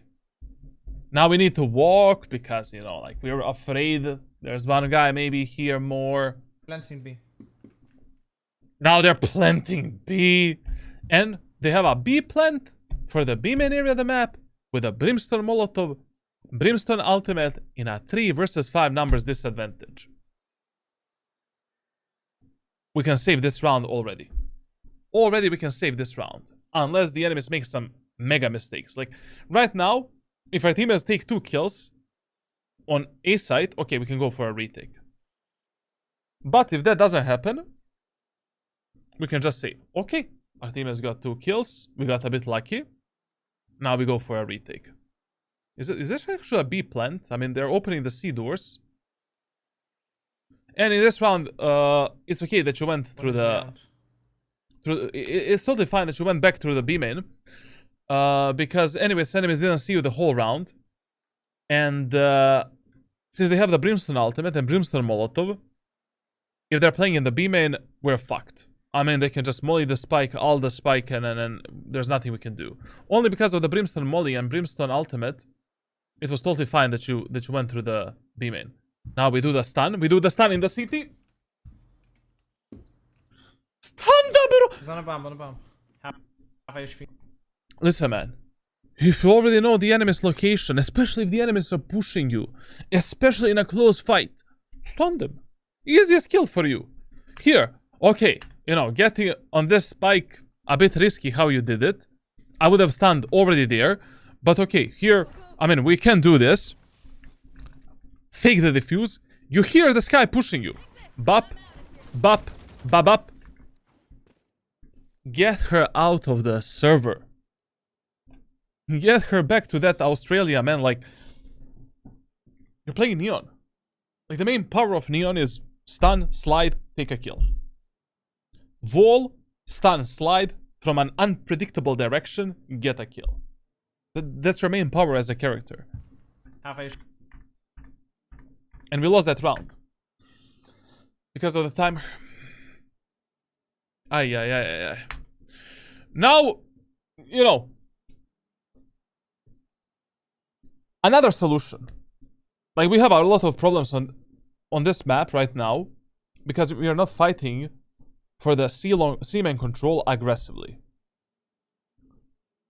What is another solution when our teammates are bad at fighting in A-main control? A-main control, sorry. So, the solution is the following. We buy the operator and just fuck up the enemies with operator, you know. We can hold this angle, try to kill this guy. Like, we can hold this angle. If enemies are not smoking this in time, try to get a kill and rotate onto site. Take another off angle and try to fuck up the enemies. Also, we can start a bit more aggressively with Neon. You know, we can hold this angle, kill this guy, and with Neon you can just do this. Pop, pop, pop, pop, pop. Or, you know, you can just use the wall and reposition. Another solution. As soon as the round starts, we can open the doors, and then with the operator, try to get a kill here, or try to get a kill onto the enemies holding you. Like this. Very easy kills. That's operator solutions. Audience solutions. We already talked about it. Enemies are pushing aim in. 1 kill. Enemies are close to the doors. Another kill. Enemies are taking the orb. Another kill. In that corner. Another kill. Enemies are pushing you. You know, you got a kill, so you wanna go back. No problem. Like, open the doors. Another kill. One more enemy pushing doors. Another kill. Play 5 versus 1 with your teammates. Like, otherwise, you know, playing against this team composition this pestily on A set is not gonna work. Especially because we already tested in the first 4 rounds Is this gonna work for us? It's not working, so we need to either play this cheesy passive playstyle with Odin and Operator, or we need to tell our teammates to take aim and control. And that's it. But we need to take the aim and control in the way that I've explained in the first round.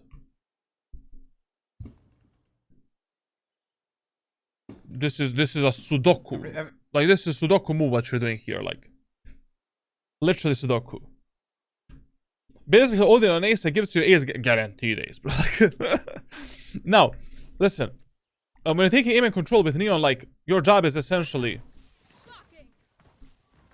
You know, your job is to get up there as fast as possible. I'm bad with this. You know, don't look at my mechanical levels with Neon. But you want to be a Neon main, so you need to master this. So you just do this, get there.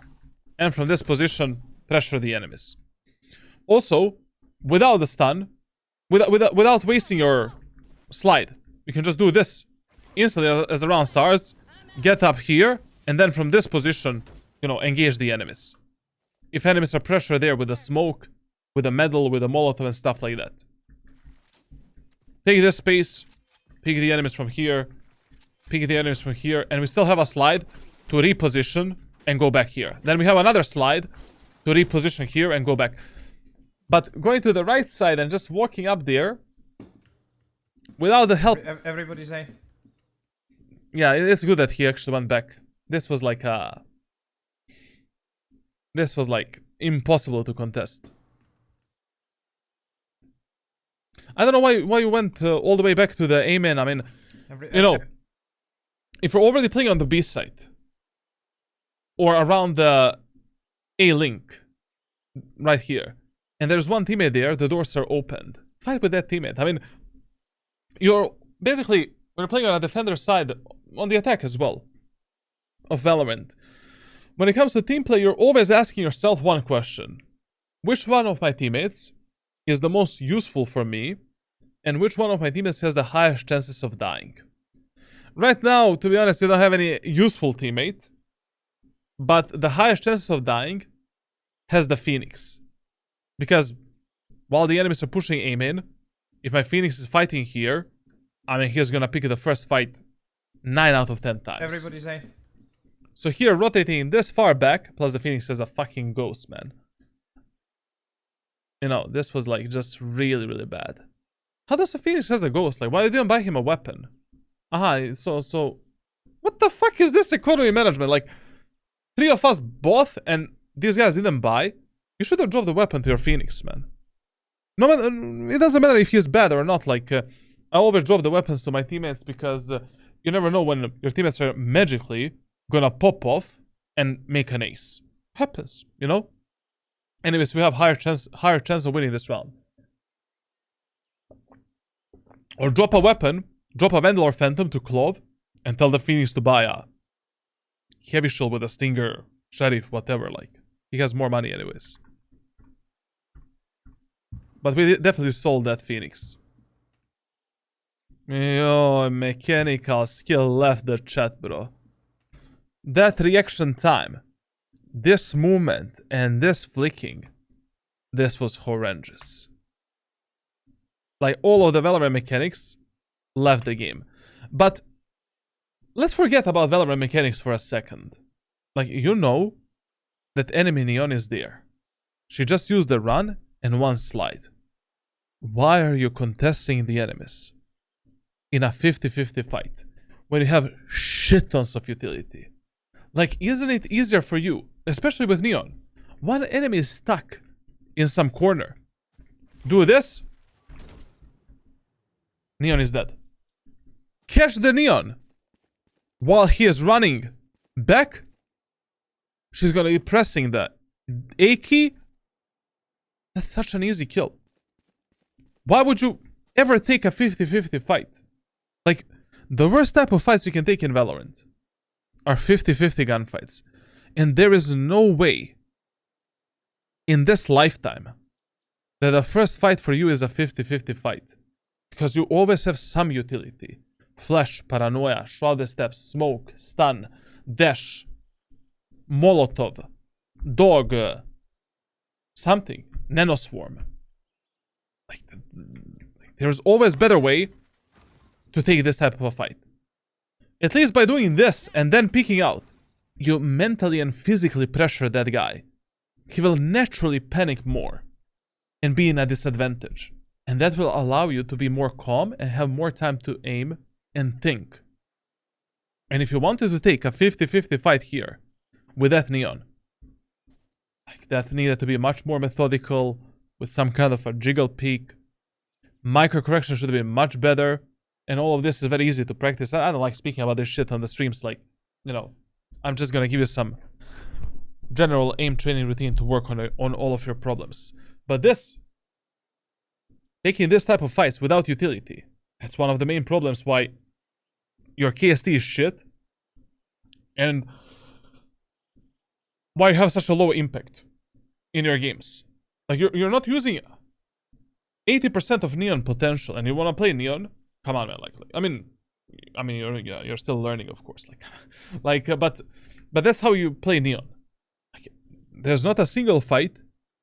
There should be a fair fight for the enemies. It should be, you know, Bap trying to kill that guy, Bap trying to pressure that dude. Like, we stun him and go for the Ferrari peak, maximum peaker's advantage.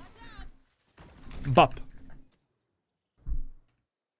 But taking this type of a fight will cost you a lot of rounds, a lot of games, and a lot of nerves as well. Essentially in Valorant, the more you fight unfair and in a cheesy way, the more success you're gonna find. I don't even want to call it smart. Like, just unfair and cheesy. Those are the type of kills you want to get. The more you fight fair fights, I mean, like, you're gonna be stuck in a specific rank for a very long period of time because mechanical skill is the hardest to improve and it takes the longest amount of time. Because when it comes to mechanics, it's like, you know, when you go to the gym, I mean, like, you need around 1 month to see some results and 3 months to see some serious results with some serious training. Same goes for mechanical skill as well. While all of this that I'm talking about, that's all mindset, you know, brain, like how you think in a game. That should be fixable in a matter of weeks, days, hours. Simple tips to be applied. Simple things to be trained. I don't know, like, here in this match, like, I think we could have been... Right now we're 1-5.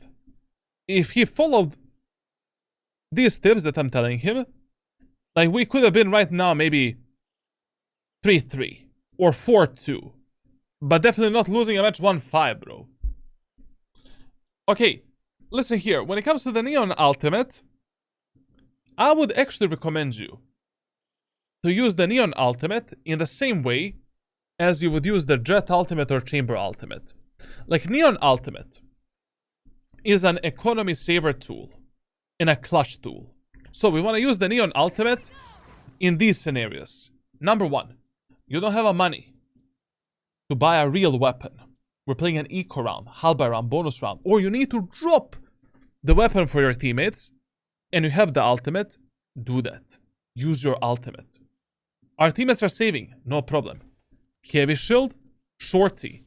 Heavy shield, stinger. Heavy shield, Bucky.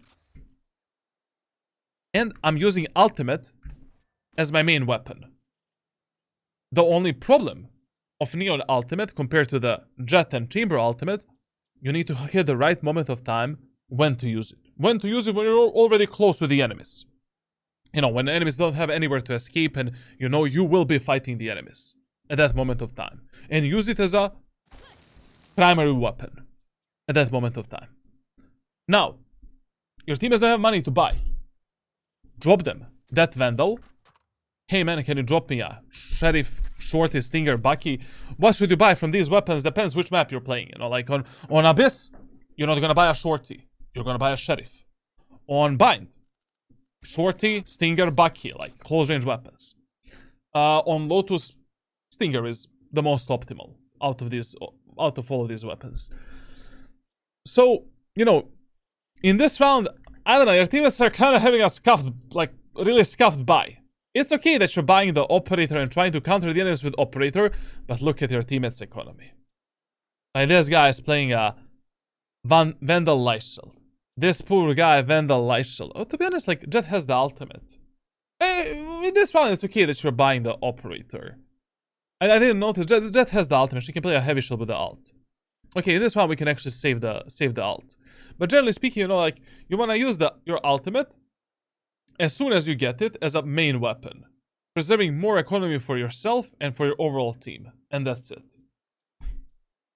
Simple like that. Like in the first round, not immediately as the round starts. And you know, when you're playing clutch scenarios like you're 1 versus 2, 1 versus 3, yes, you can just use the ultimate to maybe clutch the round.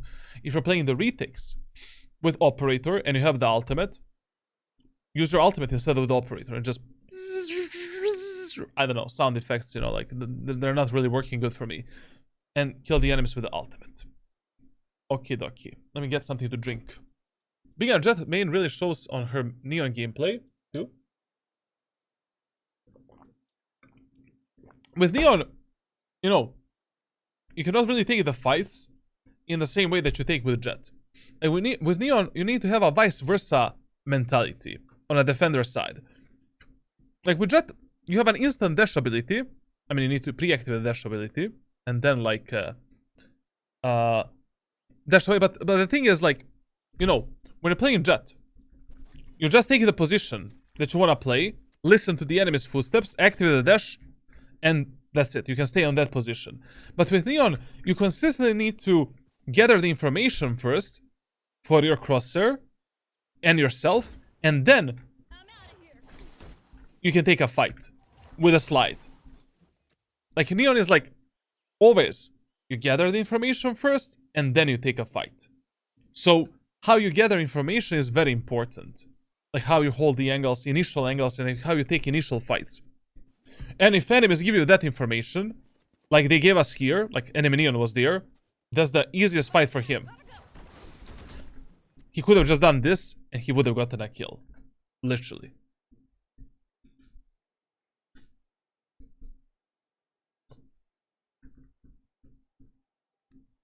I'm really curious what he's gonna do in this round with Op. The muting show has begun, bro. Love it. Love European Valorant community. Always the splendid time with those guys.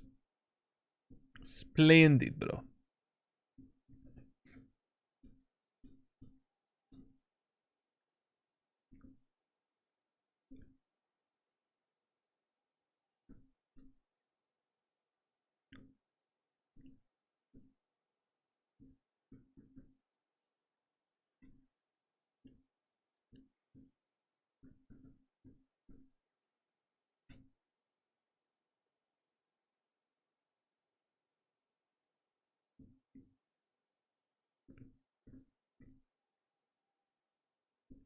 Oh, Dr. Disrespect actually tweeted, man.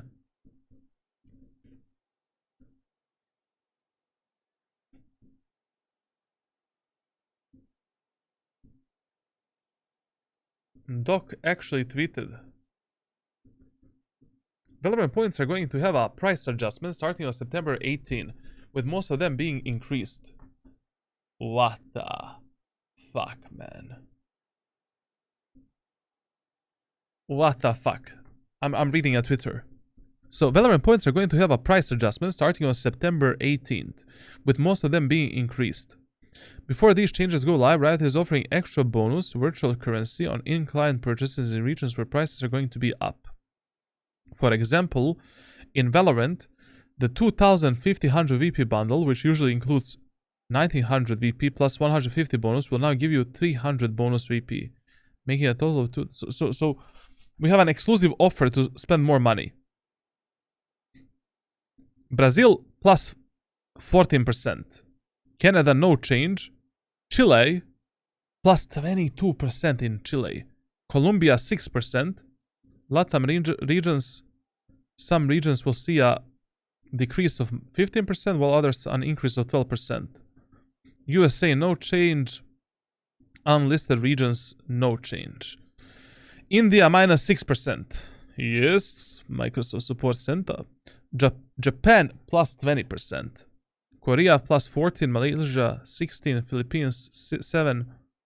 No change unlisted. Czech Republic, minus 9%. Hungary, plus 11%. Norway, plus 12%. Poland, minus 6%. Romania, plus 5%. Turkey, plus 15%. Ukraine, plus 66%. To be honest, like, I think they have bigger problems anyways. Unlisted regions, no change. Okay. Okie dokie.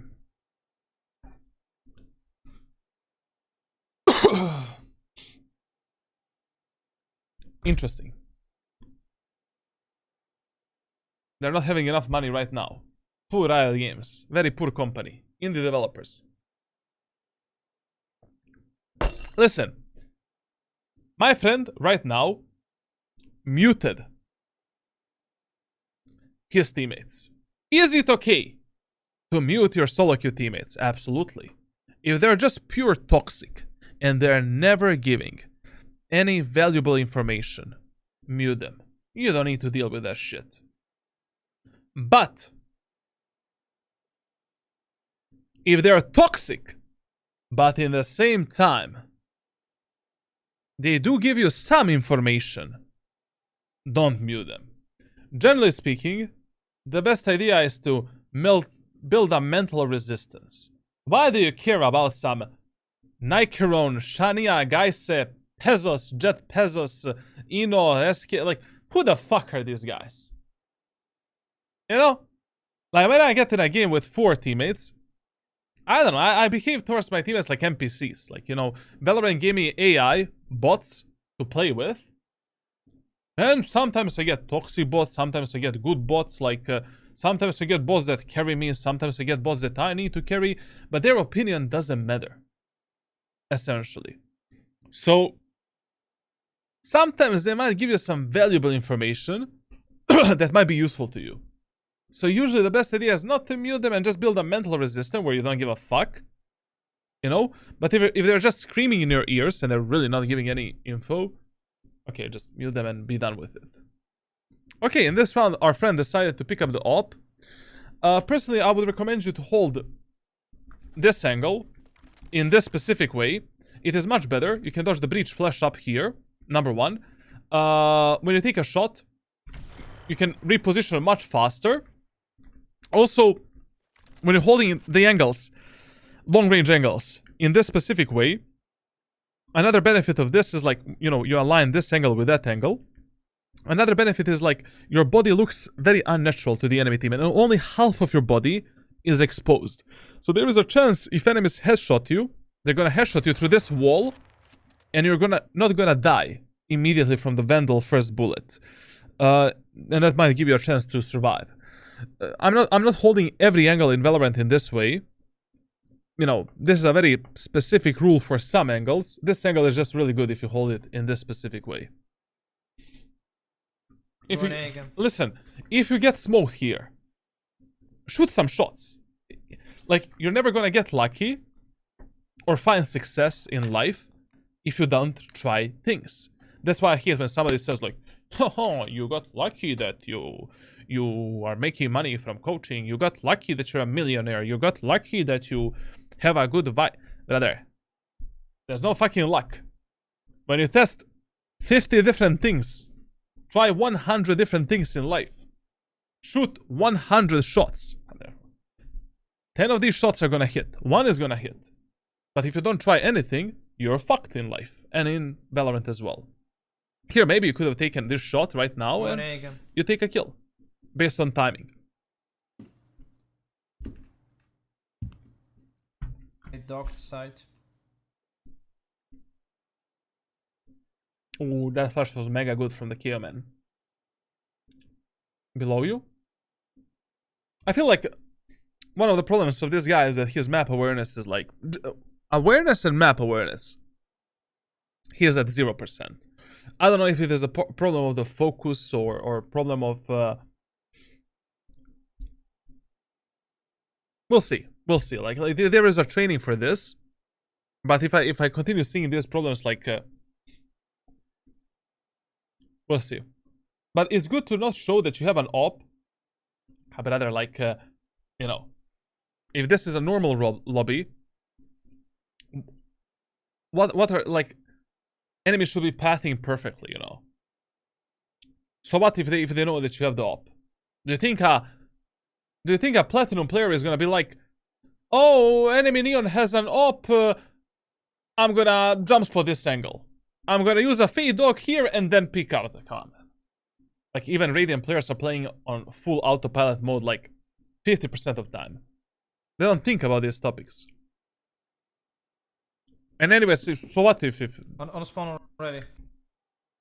if they see it, we have the op?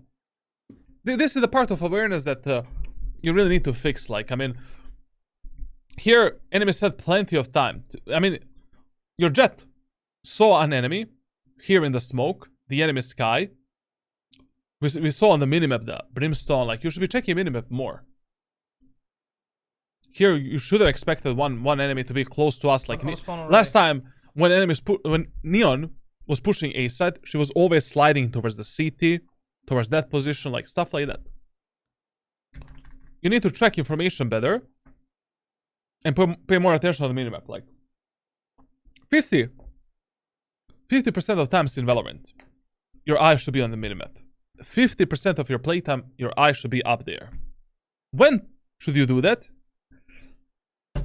There are some very specific like moments of time. I'm gonna send you one for actually right now. I'm gonna share it like for all of you guys. Just a second. Like there are, you know, key moments when you want to look at the minimap and when you don't want to look at the minimap, and you can just pause the stream at this moment of time and just read it yourself. But also, you know, there are some trainings for this where you can develop a better minimap awareness. So here, this is a brief explanation of how you should gather the information from the minimap. Brief, you know, just a small explanation. But for you specifically, for this guy that bought the VOD review, like, I'm gonna give you some kind of a training for this. Serious training.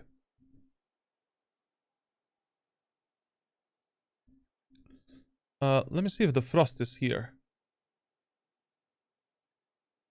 Okay, Frost is there. Un momento, let me go back. Per favore.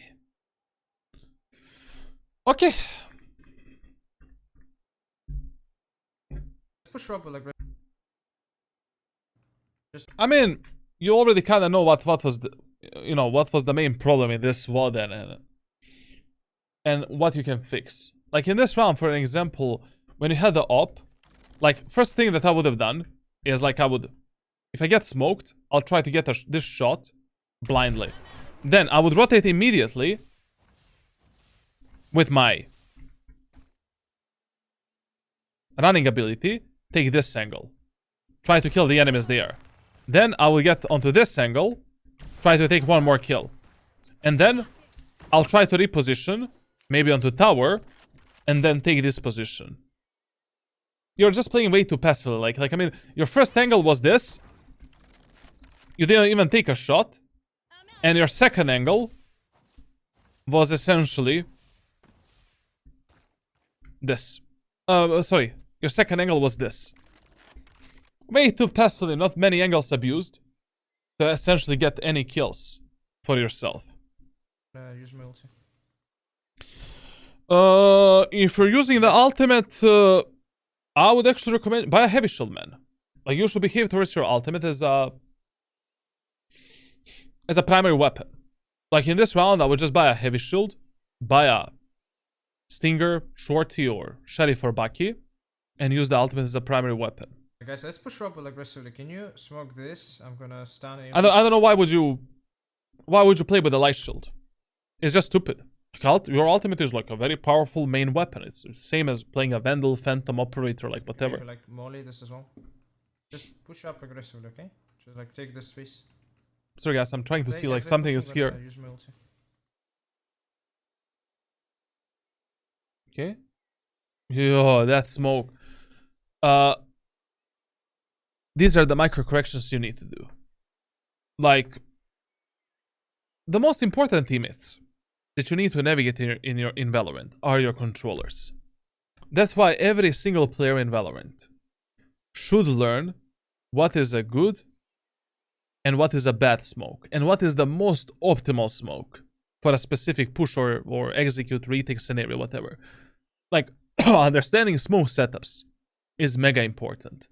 Number 2, understanding proper sentinel setups is also mega important. So you know how to counter them and what type of setups your teammates should have. And number 3, everything else. Like, this smoke here, I don't know, man. Like, I don't know about it. That's crazy shit. See. Okay.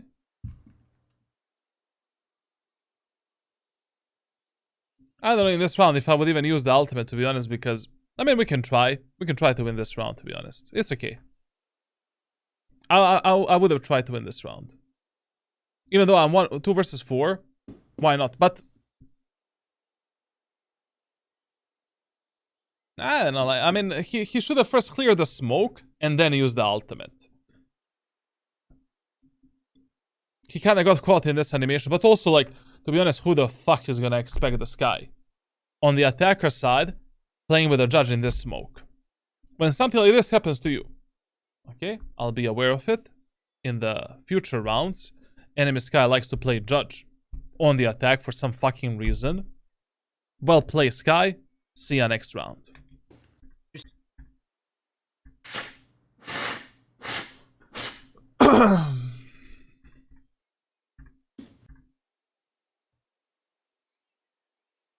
Remember one more thing, like, generally speaking on Lotus, if enemies really are fucking you up on A side a lot, and you notice that in one of the rounds your teammates want to fight for the aim and control, fight with them.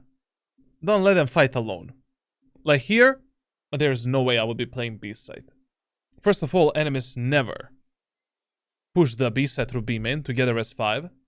And second of all, our Phoenix, Claw, and Jet, I don't trust them at all. Like right now, you need to be with them and apply some of the solutions that we talked about. God help us. Amen odore. Amen odorime. Yes, sir. 1 dead, 2 dead, 3 dead. Now, listen. When you're pushing the... when you're going for this B-man push, I don't know... What the fuck, bro? Like, look at here. So, I wanna push the B-man behind the enemies. It needs to be mega methodical. Angle clearing... Whenever you go for the flanks and lurks, your angle clearing needs to be in movement. They need to be superb. Like, here. Jiggle pick this angle. I mean, anyways, you're starting here. Move here. Then you stop here. Jiggle pick. Jiggle pick. Check that fucking corner. Check this. Check that corner. Now we move in. Check this. Check. You swung all of these angles like this. How do you know that one enemy is not holding you? I mean, no matter what enemies did in the previous rounds, when you're lurking and flanking behind the enemies, you need to be mega paranoid and mega scared, afraid that enemies can be anywhere. Thus, your angle clearing and movement needs to be, and crosshair placement, they need to be superb. Like, on top. Like, you cannot swing the positions. You need to pre-assume that on every angle, every off angle, enemies can be there and will be there. Like, in and out, one angle at a time. Move forward, clear this position, clear this position, clear that spot, this spot. Move forward, check behind you for a second, check that corner, these positions, move in. You get the point. But anyways, like, Is locked. in this round, I would have just left the B side completely alone. Only because enemies were never really pushing together as 5 through B main. Your teammates were consistently dying first, either in C long or A main. Based on your teammates' body posture and positioning, they looked very angry, very angry. They were gonna fight the enemies. So, we need to support them somehow. And how? I mean, I showcased you millions of ways. Like, in this round as well, we could have just bought the operator. As soon as the round starts, open the doors and just try to kill the enemies through the doors here. Like, when the doors are like this, we can take this angle, this angle. When the doors are like this, we can kill the enemies behind the rubble. So many different, good angles that we can use to fuck up one enemy and then regroup with our team and then fight the enemies here. Sorry guys, Valorant. Indie game developers, like servers, they last only for 1.5 hours.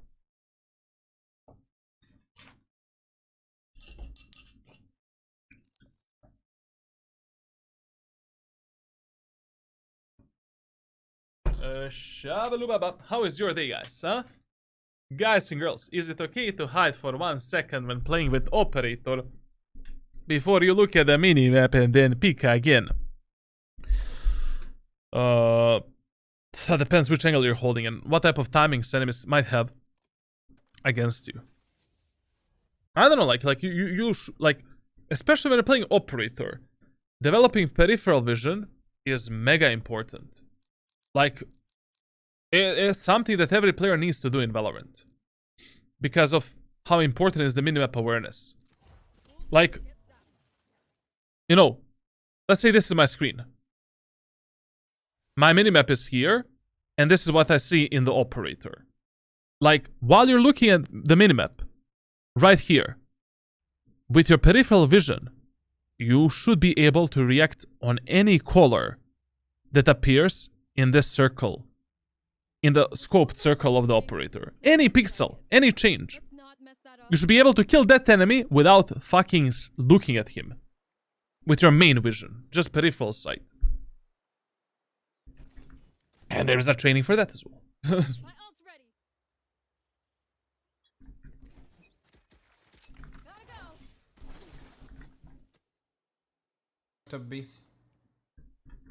Yep.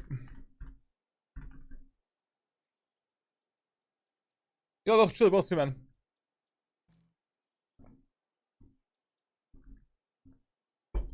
Is this gonna be a 9-3 half?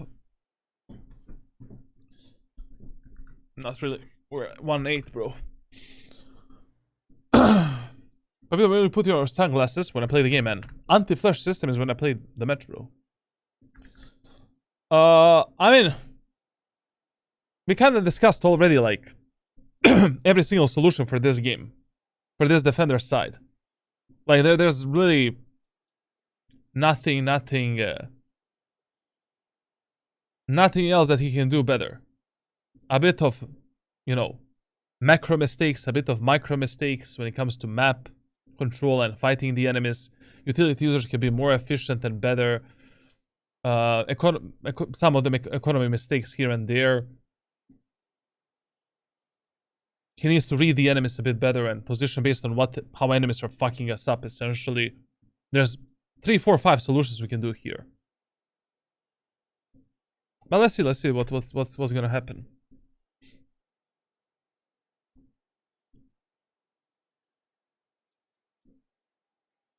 I don't know, like you cannot fight for the aim and control if you don't have proper utility aggressively.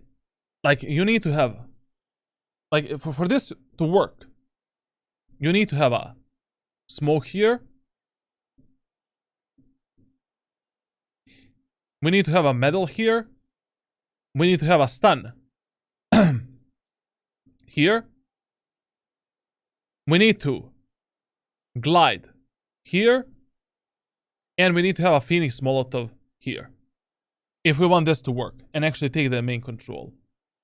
Doing it without the smokes and with only one stun, I mean, they have like KO Flash, Sky Flash, Arena Flash, Sky Dog, Neon Stun, Neon Slide, Brimstone, Speed Boost. Like, they're like, if your teammates don't want to do that, what I've showcased you, passive solutions is only that you're left with.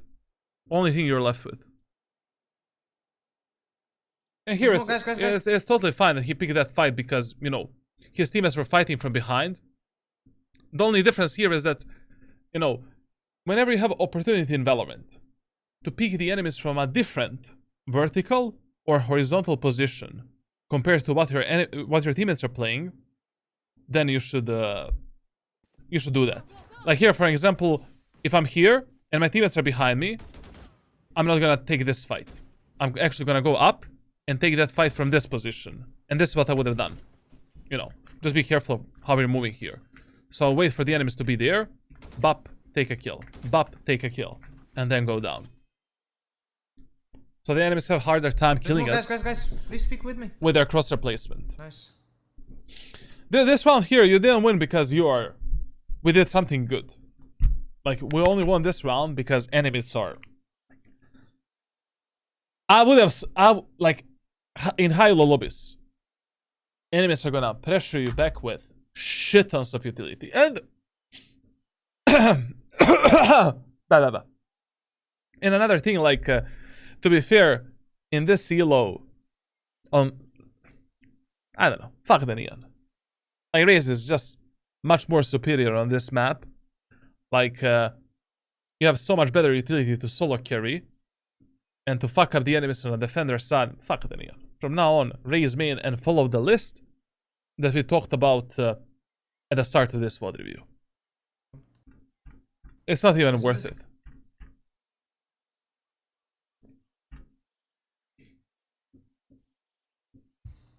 Once again, here we should have a better utility, man. And also, taking the aim and control with two of you guys. I mean, enemies need to be mega bad to die right now. They need to be giga bad. Oh, what are these smokes, bro? Like, you need to correct this, bro. Like, what the fuck am I looking at? These two smokes, here and here. You know, this setup. It's okay. Once again, if you're playing some kind of an eco round, hull by round, you're pushing the enemies with the stingers, Bucky, Judge, Bulldogs. It's okay. We can use the smokes to pressure the enemies, close the gap with them, get in a smoke, speak out, fuck up the enemies. Shorties. What the fuck are these smokes? You need to tell this guy, man, to change them. And also, another thing, man, like, when you mute your teammates, they don't hear you anymore, right? Like, when you mute your whole squad, like, the muted teammates don't hear you. Am I wrong? Is that how it works? He muted his whole team. And this is a perfect example of why, when you're going for the lurks and flanks behind the enemies when enemies are on the attacker's side, you need to be mega careful how you clear the angles, and you need to, like, literally clear every fucking position one by one. I think they do. I don't know. Like, this Clove was running with her knife out.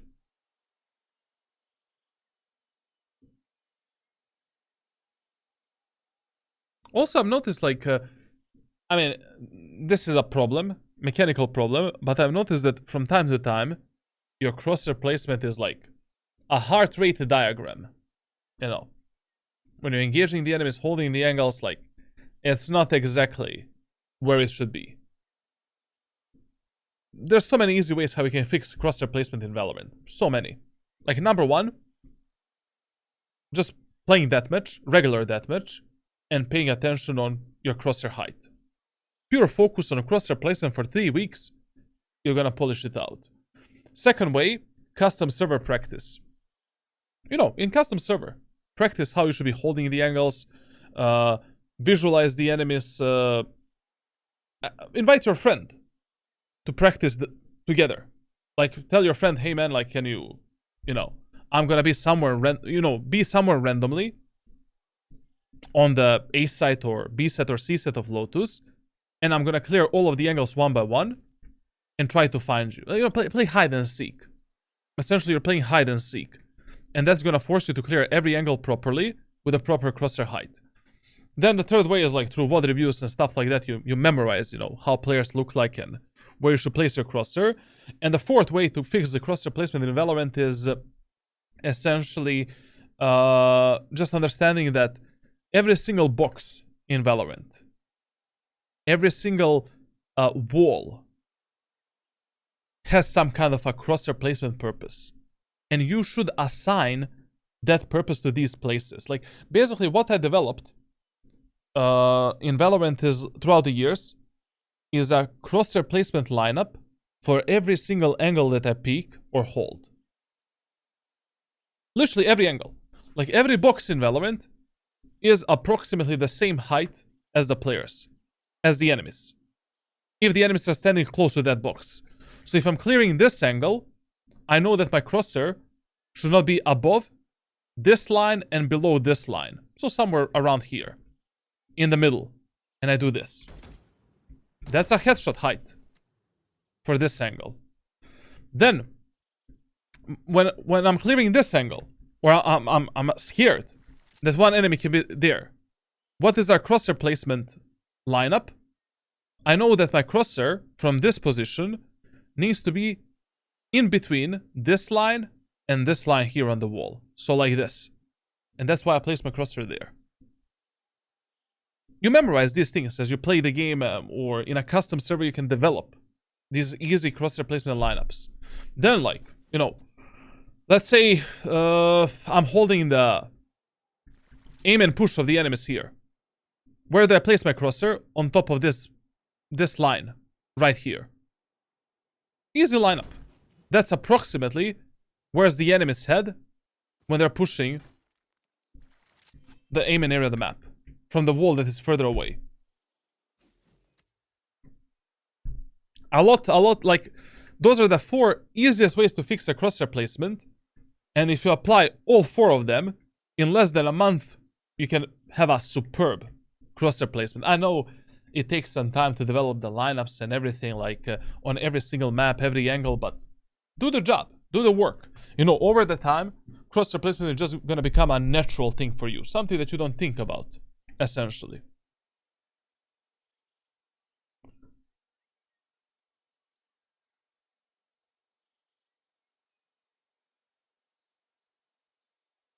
And I think that in these low elo lobbies, like going for the flanks and lurks on defender side is just waste of time. And it is always better to rotate as fast as possible through the safest and fastest route to support your teammates that are fighting the enemies. Because in low elo between Iron 1 and Diamond 3, you never know, never, how long your teammates are gonna stay alive while you're going behind the enemy lines.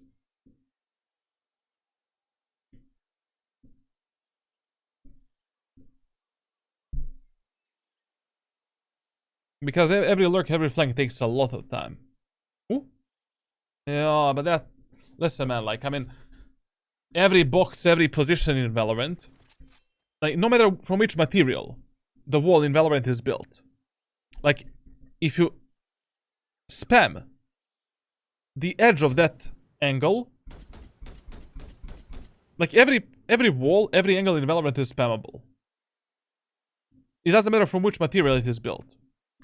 Just the depth of the spam depends, like, how you place your crosshair and how you place your body compared to that angle. Like, this angle, you can clear like this and kill an enemy that is playing here.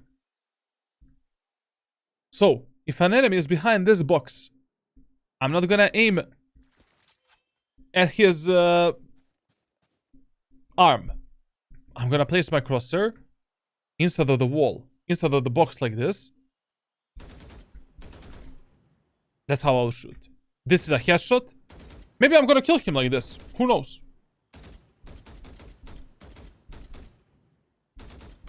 That's how you should have killed that Brimstone.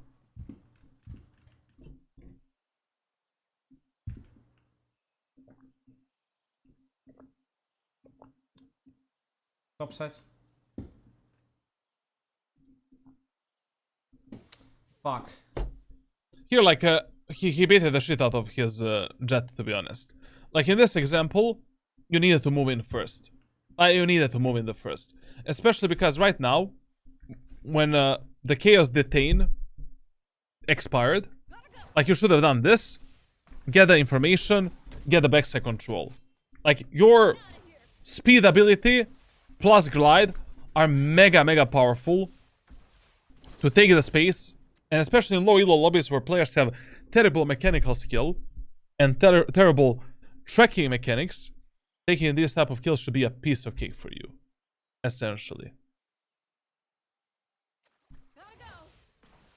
His wall is grossly underutilized. Yeah, that as well. I mean, right now what he could have done, like, was just do this, cut the sight, take this space, then we go for a half diffuse, hold this angle, Jet is holding the right angle, you know.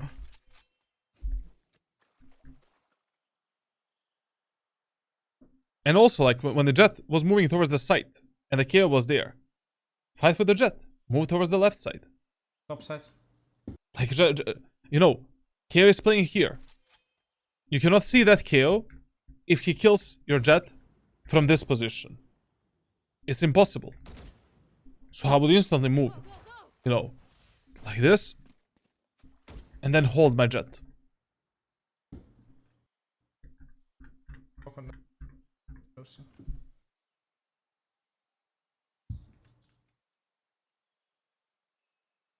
And to be honest, like, in this specific VOD, I will be doing mega fast rotations. Like, mega fast rotations. Why? Because enemies were only pushing together as 5. Yes, they usually, you know, Reyna was sometimes lurking, but she was never really flanking. She was just, you know, sitting in the B-main or A-main while her teammates are pushing together. Like here on the first utility usage, I'll be doing very fast rotations, because one of the main things that players don't do in the low elo and medium elo lobbies, they have a really poor adaptiveness, and they're way too repetitive. Like, usually they stick only to one playstyle, one pattern of pushing, and then, you know, if this is the only information that we have about the enemies, that they're just committing to the 5-man pushes and playing together and just never really rotating or splitting anything, fuck it, man, I'm using this Usain Bolt ability to rotate towards my glove as soon as possible. I will not even check the B side here. I will literally just run towards my teammates on A. Now we can die from that Reyna that is usually lurking through B main, which is another problem.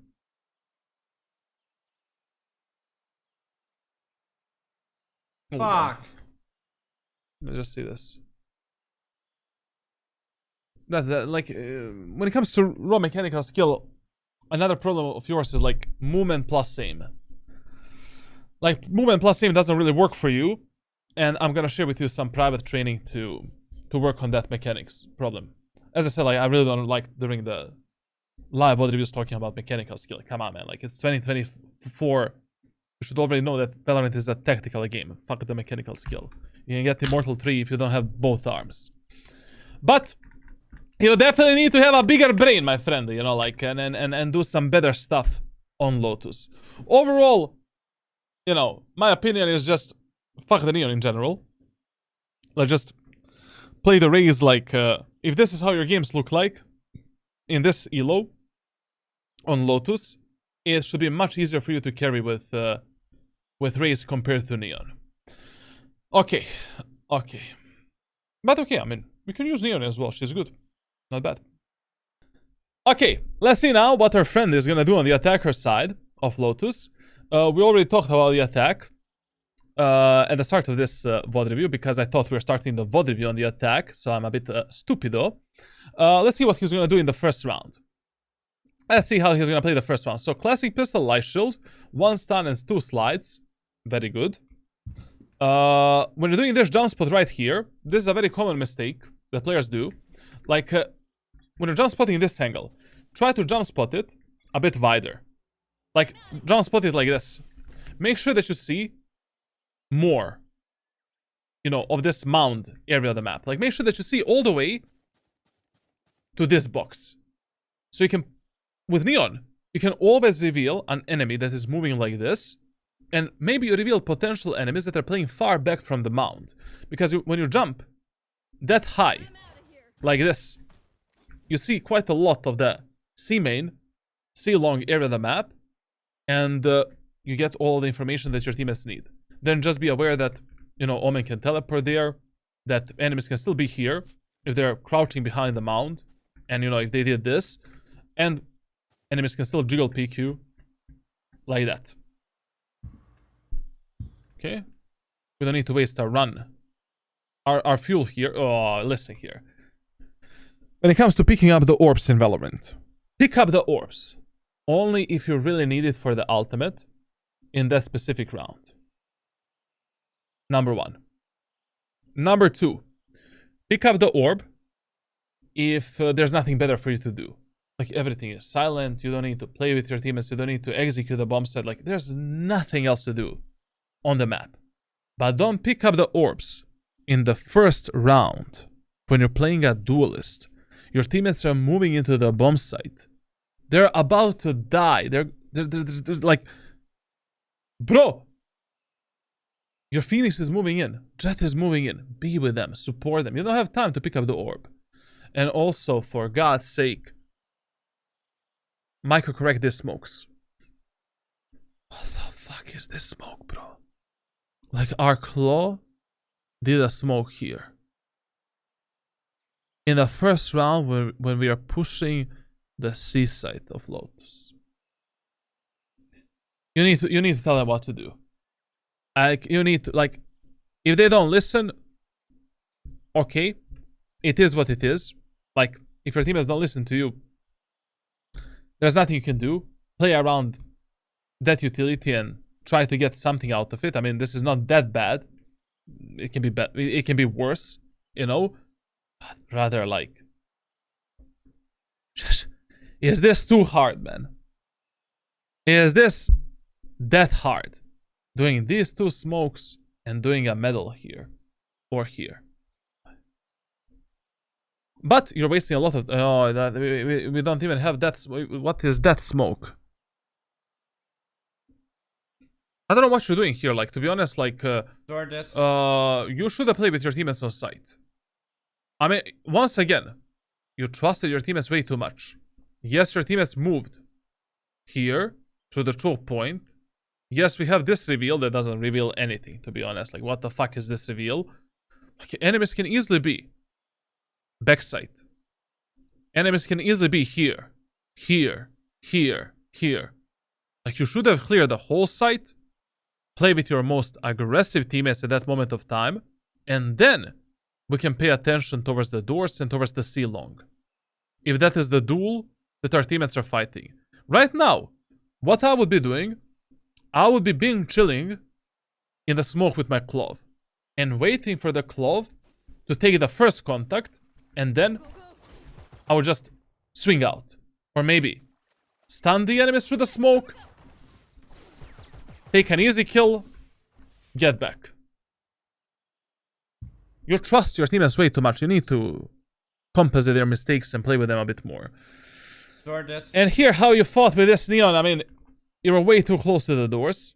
This is not really the best way to take that duel, man. Like, I mean, much better way would have been, like, if you waited for the doors to open a bit, engaging that Neon, you know, like, doors are opening, engaging that Neon from this position. Maybe you can also, you know, wait for the doors to open a bit. So, enemy Neon is opening the doors. Doors open a bit, instantly stun the Neon.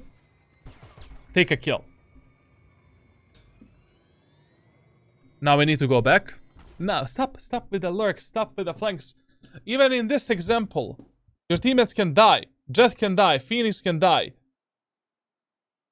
Thanks God, we were fast enough this time, but you trust your Good luck, teammates too guys. much. Less trust, more compensations, more team play.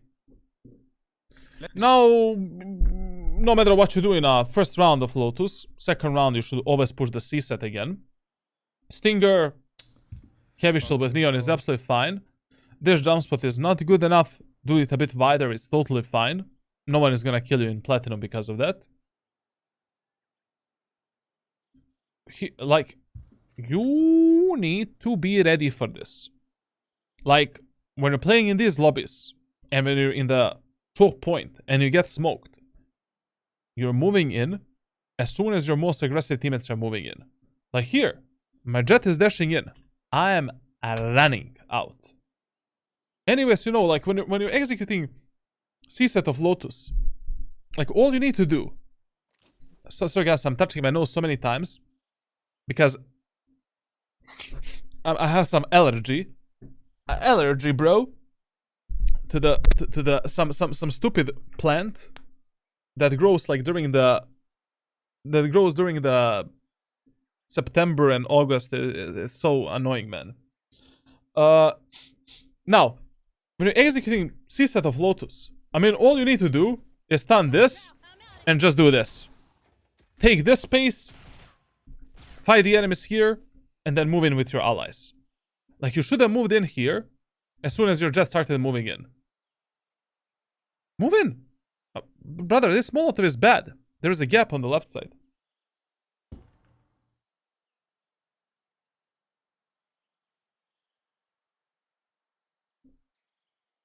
Okay, if you heard that, Reyna, that was good. And listen, whenever enemies are close to you... Ambrosia, yeah, Ambrosia, bro. Ambrosia. If that is the name, I don't know. So, if enemies are close to you, use your stuns to pressure them and take an easy kill. Here, don't take a 50-50. I mean, it doesn't matter, to be honest. Like, his teammates are watching the doors. Another tip and rule. Be very disciplined in the first 4 rounds on the attacker's side. Your job is not only to win these rounds, especially the second anti-eco round. Your job is to preserve your economy, build a strong economy for the rest of our game. We're losing 3-10. We need to save this Stinger, so we have a bonus weapon. Because every round counts moving forward. You know? You don't go for a pointless kills if you don't need to take them. And if they're not safe. Guys, and then we just go not be noticed and like be... Third round pushing C. Also, a good idea. No. We should push with our teammates. Here we should have pushed, to be honest. Enemies are not even fighting for C long. You see this? They just did a knife. So what? They delay your push for like 7 seconds. This is actually a good read that he had here. I think what he said here is like, hey guys, push C. I'm gonna kill a guy at the switch. That's actually a really good play and a really good observation. Like, much better than on a defender's side. On defense, like, I don't know, your brain is off. Like, your positioning is very bad and your overall team play. But this is actually a good call. What he called at the start of the round is like, you know, hey guys, push C. One guy is gonna be at the switch. I'm gonna kill the switch guy. That's okay. That's really good. But the same call outs you should give to your Clove, because the types of smokes she's giving you,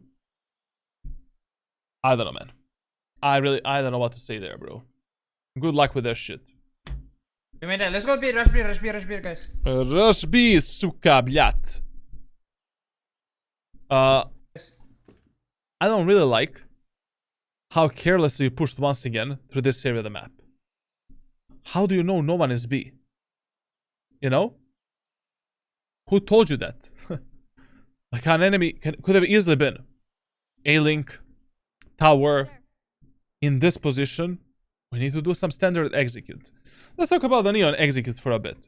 Like on C side, when it comes to stunning enemies, most of the times, this and this is your job. Like, what you want to do... Sorry, not that.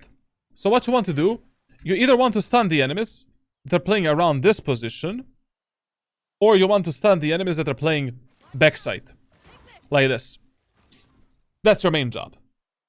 And then, if you're stunning the enemies backside, you want to move in, clear that angle, take the backside control, and then fight with your allies. You can also do the wall, so that your teammates can cross safely, this area of the map as well, and we can move in. A lot of times, you don't even need to slide, you can just enter with a wall and a stun. Now, if you want to pressure the enemies there with a neon, like what you need to do is basically you always need to have a wall and a stun there. So you need to do a stun,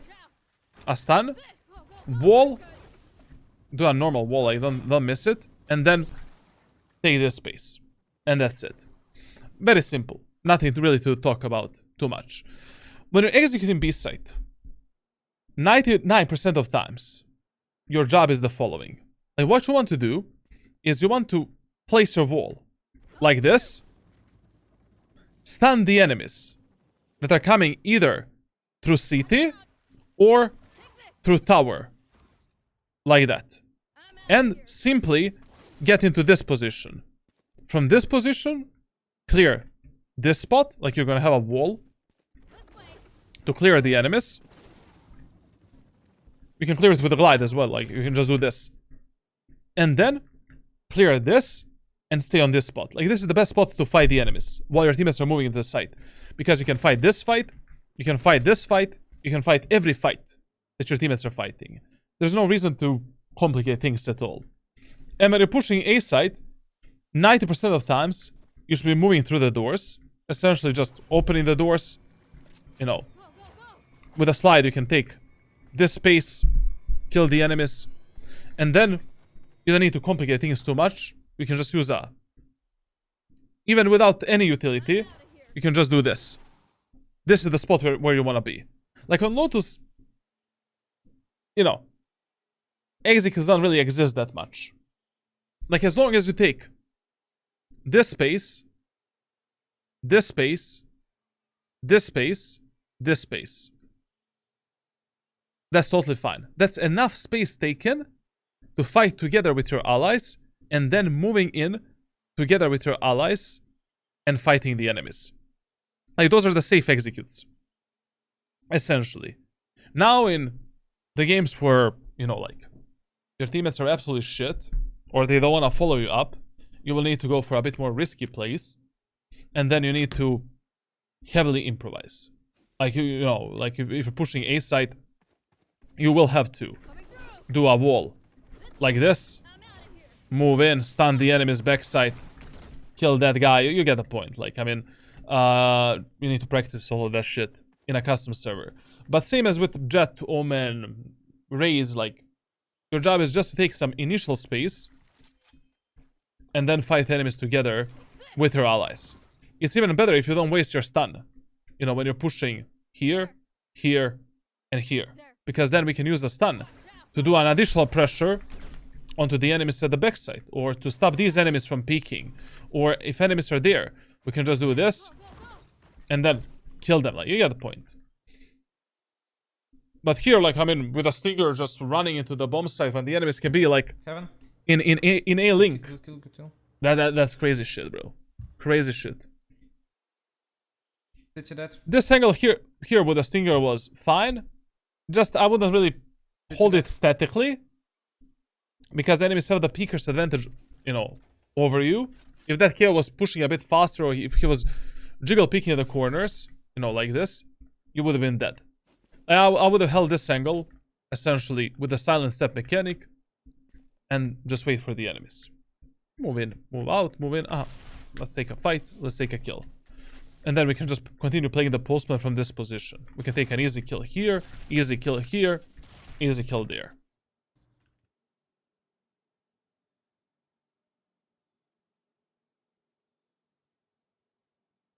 Yeah.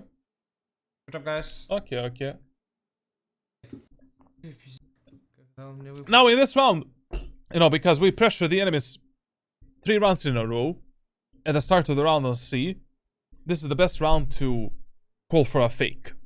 You know, we already applied enormous amount of mental pressure onto the enemies on C site.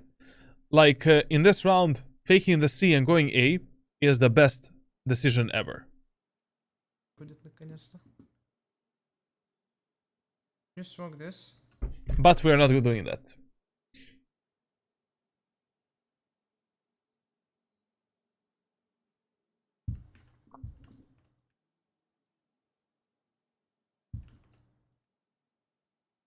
Listen here, like, when you're pushing A side for the first time, you need to, you need to, like, when you don't know what the enemies are doing, you need to run in front of your allies. Like, you need to get the rubble control and this control before your teammates take any fights. Like, you are a recon tool, essentially. Even if you're a jet in team, I don't care. Like, do this. Rather, like, I'm so bad with neon mechanics, it's stupid. You know, try to get a kill, maybe. Like, why not? I mean, like, with neon slide, it is so easy getting that kill. You don't need to jump spot, or, you know, you don't need to bunny hop or anything. You should just move towards the right, kill that guy, kill this dude, get this position, jump spot the enemies here, take more space for your team. You're just way too separated from this jet on the right side. And right now the jet can die. And you cannot refrag her if she's fighting a potential enemy that is on the left. Actually, I don't know how you like. Just do what I told you to do, man. Like, from now on. The first time you're pushing A set, you need to, like, take rubble control faster. And listen, if you have, like, whenever you're pushing A set of Lotus, your primary point of pushing onto the A side should always be from the tree. Always. Like, we need to have that tree control. There's a very, very rare scenarios where I would go through the A main if my teammates really force me to do that. Pushing onto the A side without the tree control, hell of a time.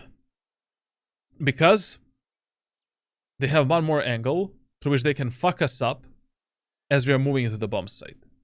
If none of your teammates want to do that, do it yourself. Open the doors, get back here a bit, clear this angle, clear that angle. You can stun the enemies close.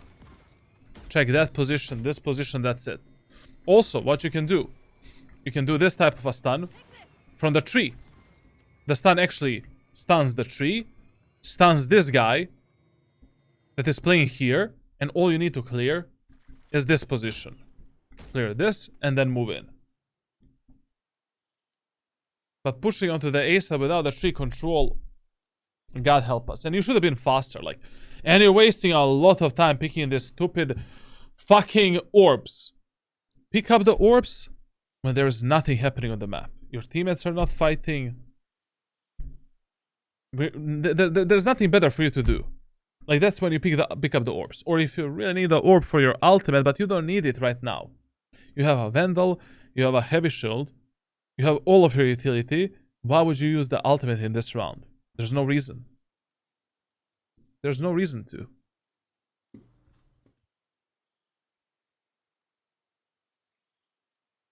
Yep. I don't know, man. Like, you know, you are a bit better on the attack than defense, but still your team play is very solistic. You trust your teammates way too much. You're not really playing with your allies that have the highest chance of dying, and it doesn't make sense to play Valorant in this way in low elo lobbies, in medium as well. If you play Valorant like this, like, you're not gonna rank up really fast.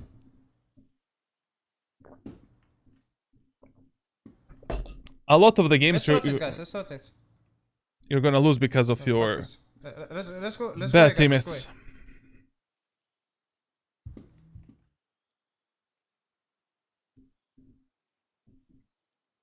Listen here.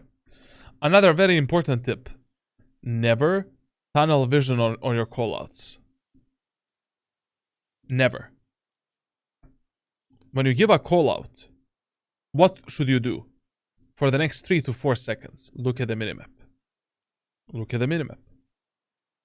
If your teammates are not listening to your call out, you play with your teammates and figure out some new plan. Here, fuck playing with the Phoenix. 3 of my teammates are pushing through the B main choke point.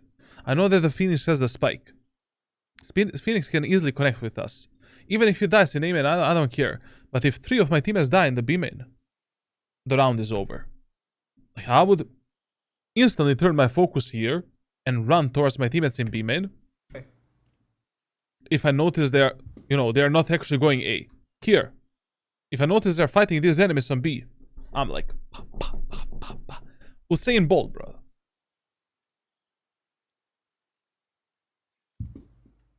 We need to go fast. And instead of rotating here, much better idea for these low elo lobbies and also medium elo lobbies as well is the 20-second rule. You know, cutting the noise for 20 seconds and then reheating the site. That is much better strategy in the early stages of the game rather than doing a lot of unnecessary rotations. And I've explained why this is good in some of my previous VOD reviews on my YouTube channel. Like, 20-second rule is a lifesaver, like in a lot of rounds. It's a solution to so many complications and it simplifies the gameplay so much. Like these type of rotations that he called for, I would only do like when I have some really good information that I should rotate. You know, like when would I do the rotation that he did here, from C to A? If I see 3 or 4 enemies on C site, and I know there's 3 or 4 enemies on C, okay, let's rotate A. If I know that one enemy is lurking and flanking behind us, I would rotate A and try to kill that enemy and then finish on A or just reset the round. I would do rotations if that's part of some kind of a strategy. You know, we fake C, go A. But then, you know, there shouldn't be like 5 of us pushing a C. In low elo and medium elo, much better idea is to cut the noise for 20 seconds and reheat the same site. Keep all of your teammates in check. There's a huge chance that enemies are going to make some micro mistakes while you're performing that strategy, and the rounds are much more simplified. The more you simplify your gameplay, the more success you're going to find. Especially in this round, like enemies are equal in hull buy.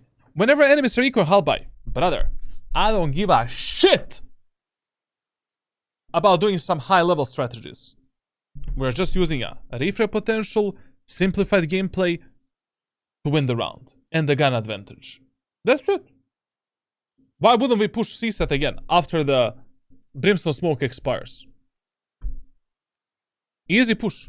As long as we play together as 5, we cannot lose this round. Сука, ты троллишь, да? Chill. You have the bomb, go for the plant.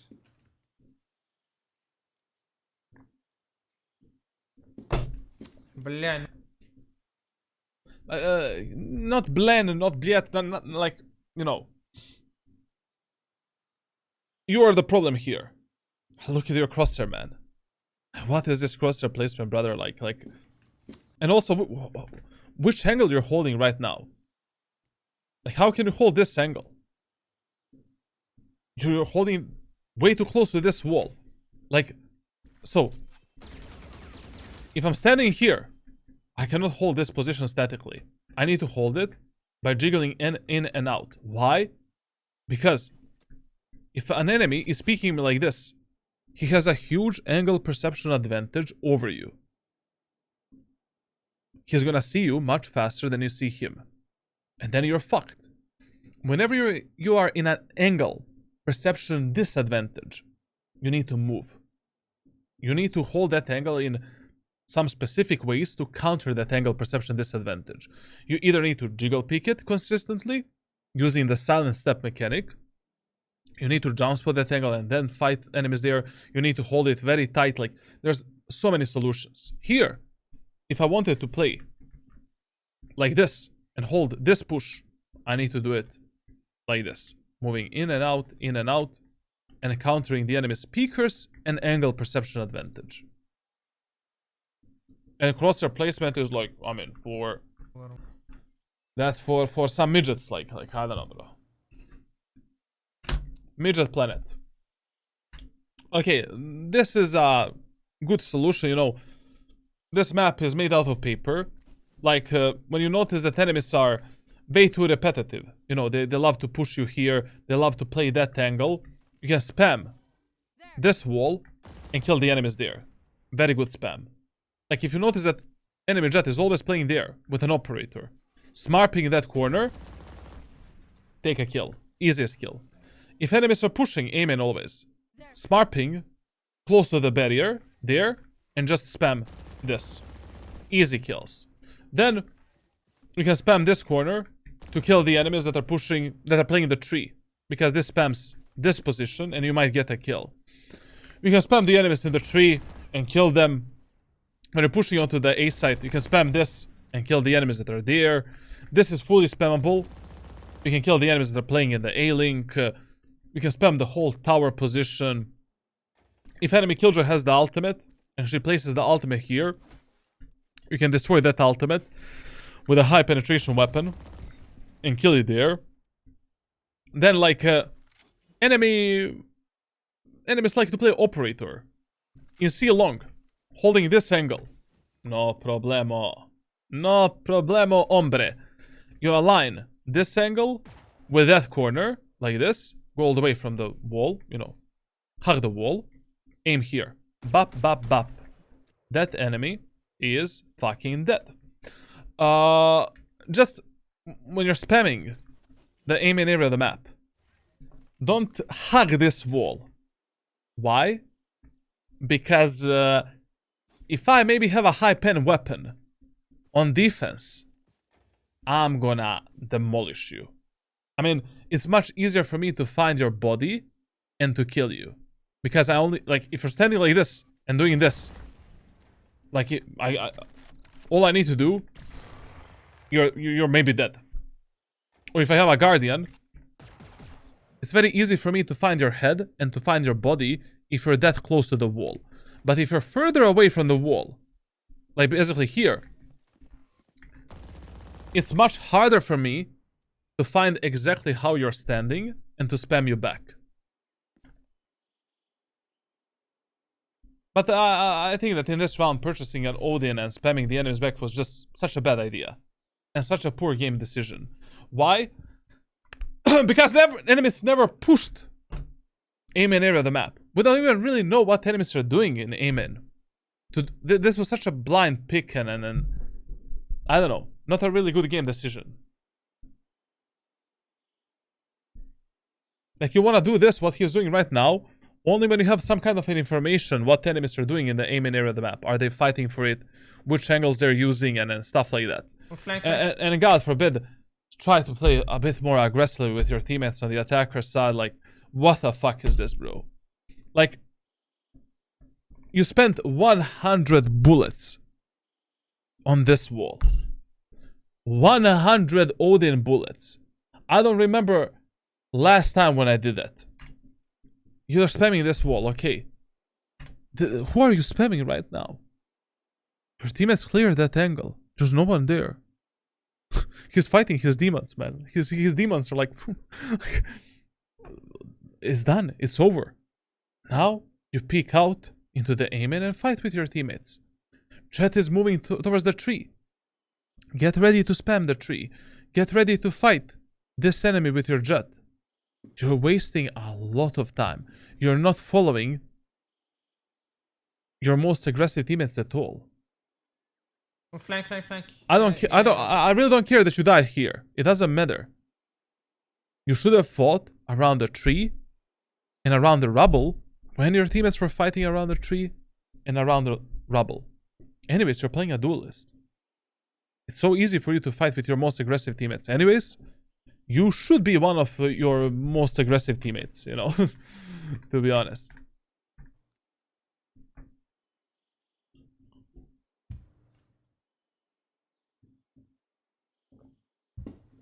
Operator. Okay. I mean, sure, fine. Like, to be honest, when should you buy operator on the attacker side? There are two case scenarios when you buy the operator on the attack. Number one, you pick up the operator from the enemies. Okay, you can save it and do something with it. But usually, if I pick up the op from the enemies, on the and I'm playing on the attacker side, I will usually do it only on Icebooks and Abyss and Breeze, you know, long range maps. Now, second case scenario, when you want to buy the operator on the attack, is if enemies are way too repetitive on a defender side. Like if you notice that enemies are always playing this corner, they're always pushing into this angle and this fight, they're always playing this position, sure. I mean, you can buy the operator, hold this peak, take an easy kill. Delete that enemy. Those are the only two times when playing operator on the attack is actually good. Otherwise, just blindly buying the operator for Neon that. with zero information is just stupid. This was okay play, to be honest. Okay play, just once again, we're trusting our teammates way too much. I would have much rather seen you do this on C long, rather than you taking a kill on A and then like 4 of your teammates dying on C. Because our teammates are not really the brightest tool in the shed. The shed of the brightest tools. The mosh pit of the greenest mosh pits. And in the posters, you have the same problem as you have when you're executing the bomb sites. Like, you play way too much disconnected from your allies. You are mega disconnected. You need to play more with your most aggressive teammates that have the highest chances of dying and that are doing something useful for you and your team. You know? And if you have some other different win condition where you don't need to play with your most aggressive allies, okay, then you can play a bit more passively. You know, like if I'm, let's say for an example, I am 5 versus 2. There's 4 of us here. My mentally disabled Jet is pushing this. I'm not gonna play with Jet. I'm just gonna defend this post plant from the mound, and that's it. Simplifying the round. But if I'm, let's say, 5v5 in a post plant, I don't know, for an example, and my Jet is pushing this, my Fade is pushing this, I'm playing with either Fade or Jet. Whoever I think is more valuable asset to my team, or whoever I think is like a better teammate in general, or has the highest chance of dying. But brother, you're, I don't know, man, like you are trusting them way too much. You're not there to support them. You don't need to move in first, you don't need to execute the bomb sets first, but you're nowhere on the map. Like, your presence is 0 when it comes to the refrag potential and refrag game. Also, in this, I mean, it's okay, like, I wanted to say, like, in this 3 versus 2 scenario, I would have picked up the Phantom or Vandal from the ground. It doesn't matter. Because he has the ultimate, so even if he ends up in some fucked up scenario, he can just use the ultimate and win this round. Right? Okay, for example, this is exactly what I'm talking about. He doesn't need to play with Phoenix right now. We have a true numbers advantage, 3 versus 2. As long as the Jet is alive, he doesn't need to play with the Phoenix there. And he can just hold this cross for the Phoenix while Phoenix is fighting the drop. It's okay. But if he was 2 versus 2, I would have played more aggressively. I would have actually played here, holding this and this, while my Phoenix is holding this.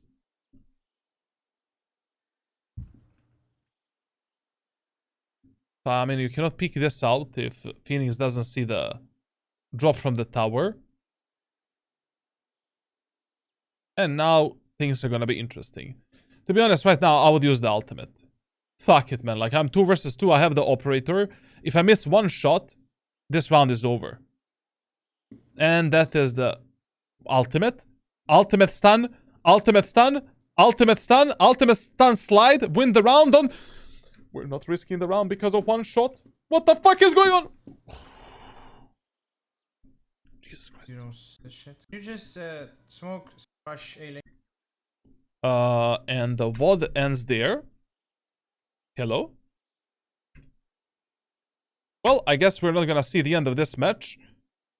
But considering that he is pushing B set in this round, and there's no reason to push B, because, to be honest, our A execute and C executes were actually working. If he actually played with a team and we did the proper executes with our utility, I can just imagine how this match ended up on the B set. Like, on Haven and Lotus, you really want to avoid the B pushes and B splits, as long as you have some kind of a solution for C set and A side. Because B post plants are always like 50-50, and pushes are also way too dangerous because enemies can pinch you in a really short amount of time and you can lose the map control like this. But okay, unfortunately we're not gonna see the end of this match, but we've seen plenty enough. First of all, if I was you and I was playing in this elo, I would play Raze instead of Neon. I feel with Raze you have much more control of your games and rounds and specific scenarios, and it's just easier to carry the games. Number 2, you need to use more of your utility to engage enemies in a gunfight that work in your favor. Use the wall, use the slide to randomly peek outside of your wall, one-shot the enemies with that bullet. Like, first of all, like, you know, you're never using the slide mechanic to take a kill. Like, that is the main power of Neon right now. Like, sliding and one-tapping an enemy. You need to abuse that shit. Second of all, you want to combine your wall with a stun and with a slide to take even easier kills.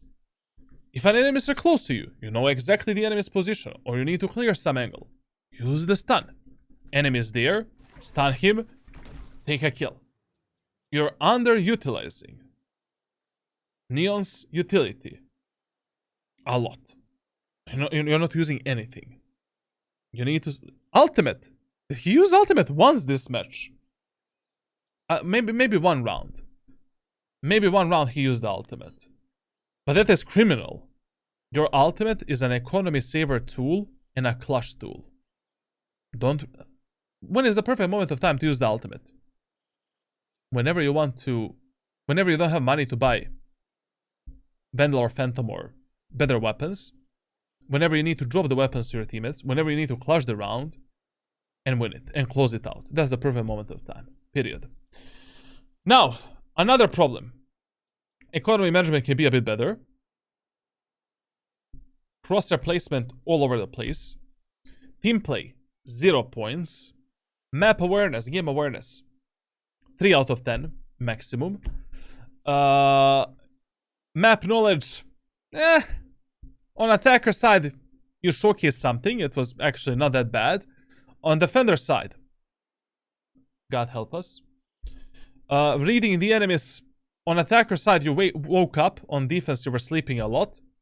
You need to find better solutions to counter the enemies. On Lotus, and I presented you those solutions. And when it comes to all of these problems and some of your mechanical problems, after this VOD review, I'm gonna send you through private messages one of my private trainings. I have like 100 pre-recorded training examples and aim training examples. And you are gonna perform that training for exactly 2 months. I promise, if you use that training, and if you stick to that training, and if you apply all of the tips and rules that we talked about during this VOD review, minimum Ascendant 1 in episode 9, Act 3. Minimum. That's what you're gonna achieve. This is criminal gameplay. But you're not a bad player. That's the problem. Like there is a potential in you, especially based on your statistics.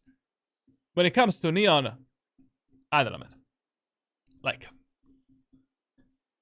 Raze is just better, you know? And generally speaking, we talked about your main agents at the start of this VOD review when I was doing the tracker review, so just follow that specific list. And also, I'm gonna share with you some of my private coaching videos that talk about the team play, better ranked team play, better like... You have some problems that are very easy to fix with my private coaching videos that are pre-recorded. So I don't need to waste my voice. So you're gonna get that instead. Other than that, thank you for watching.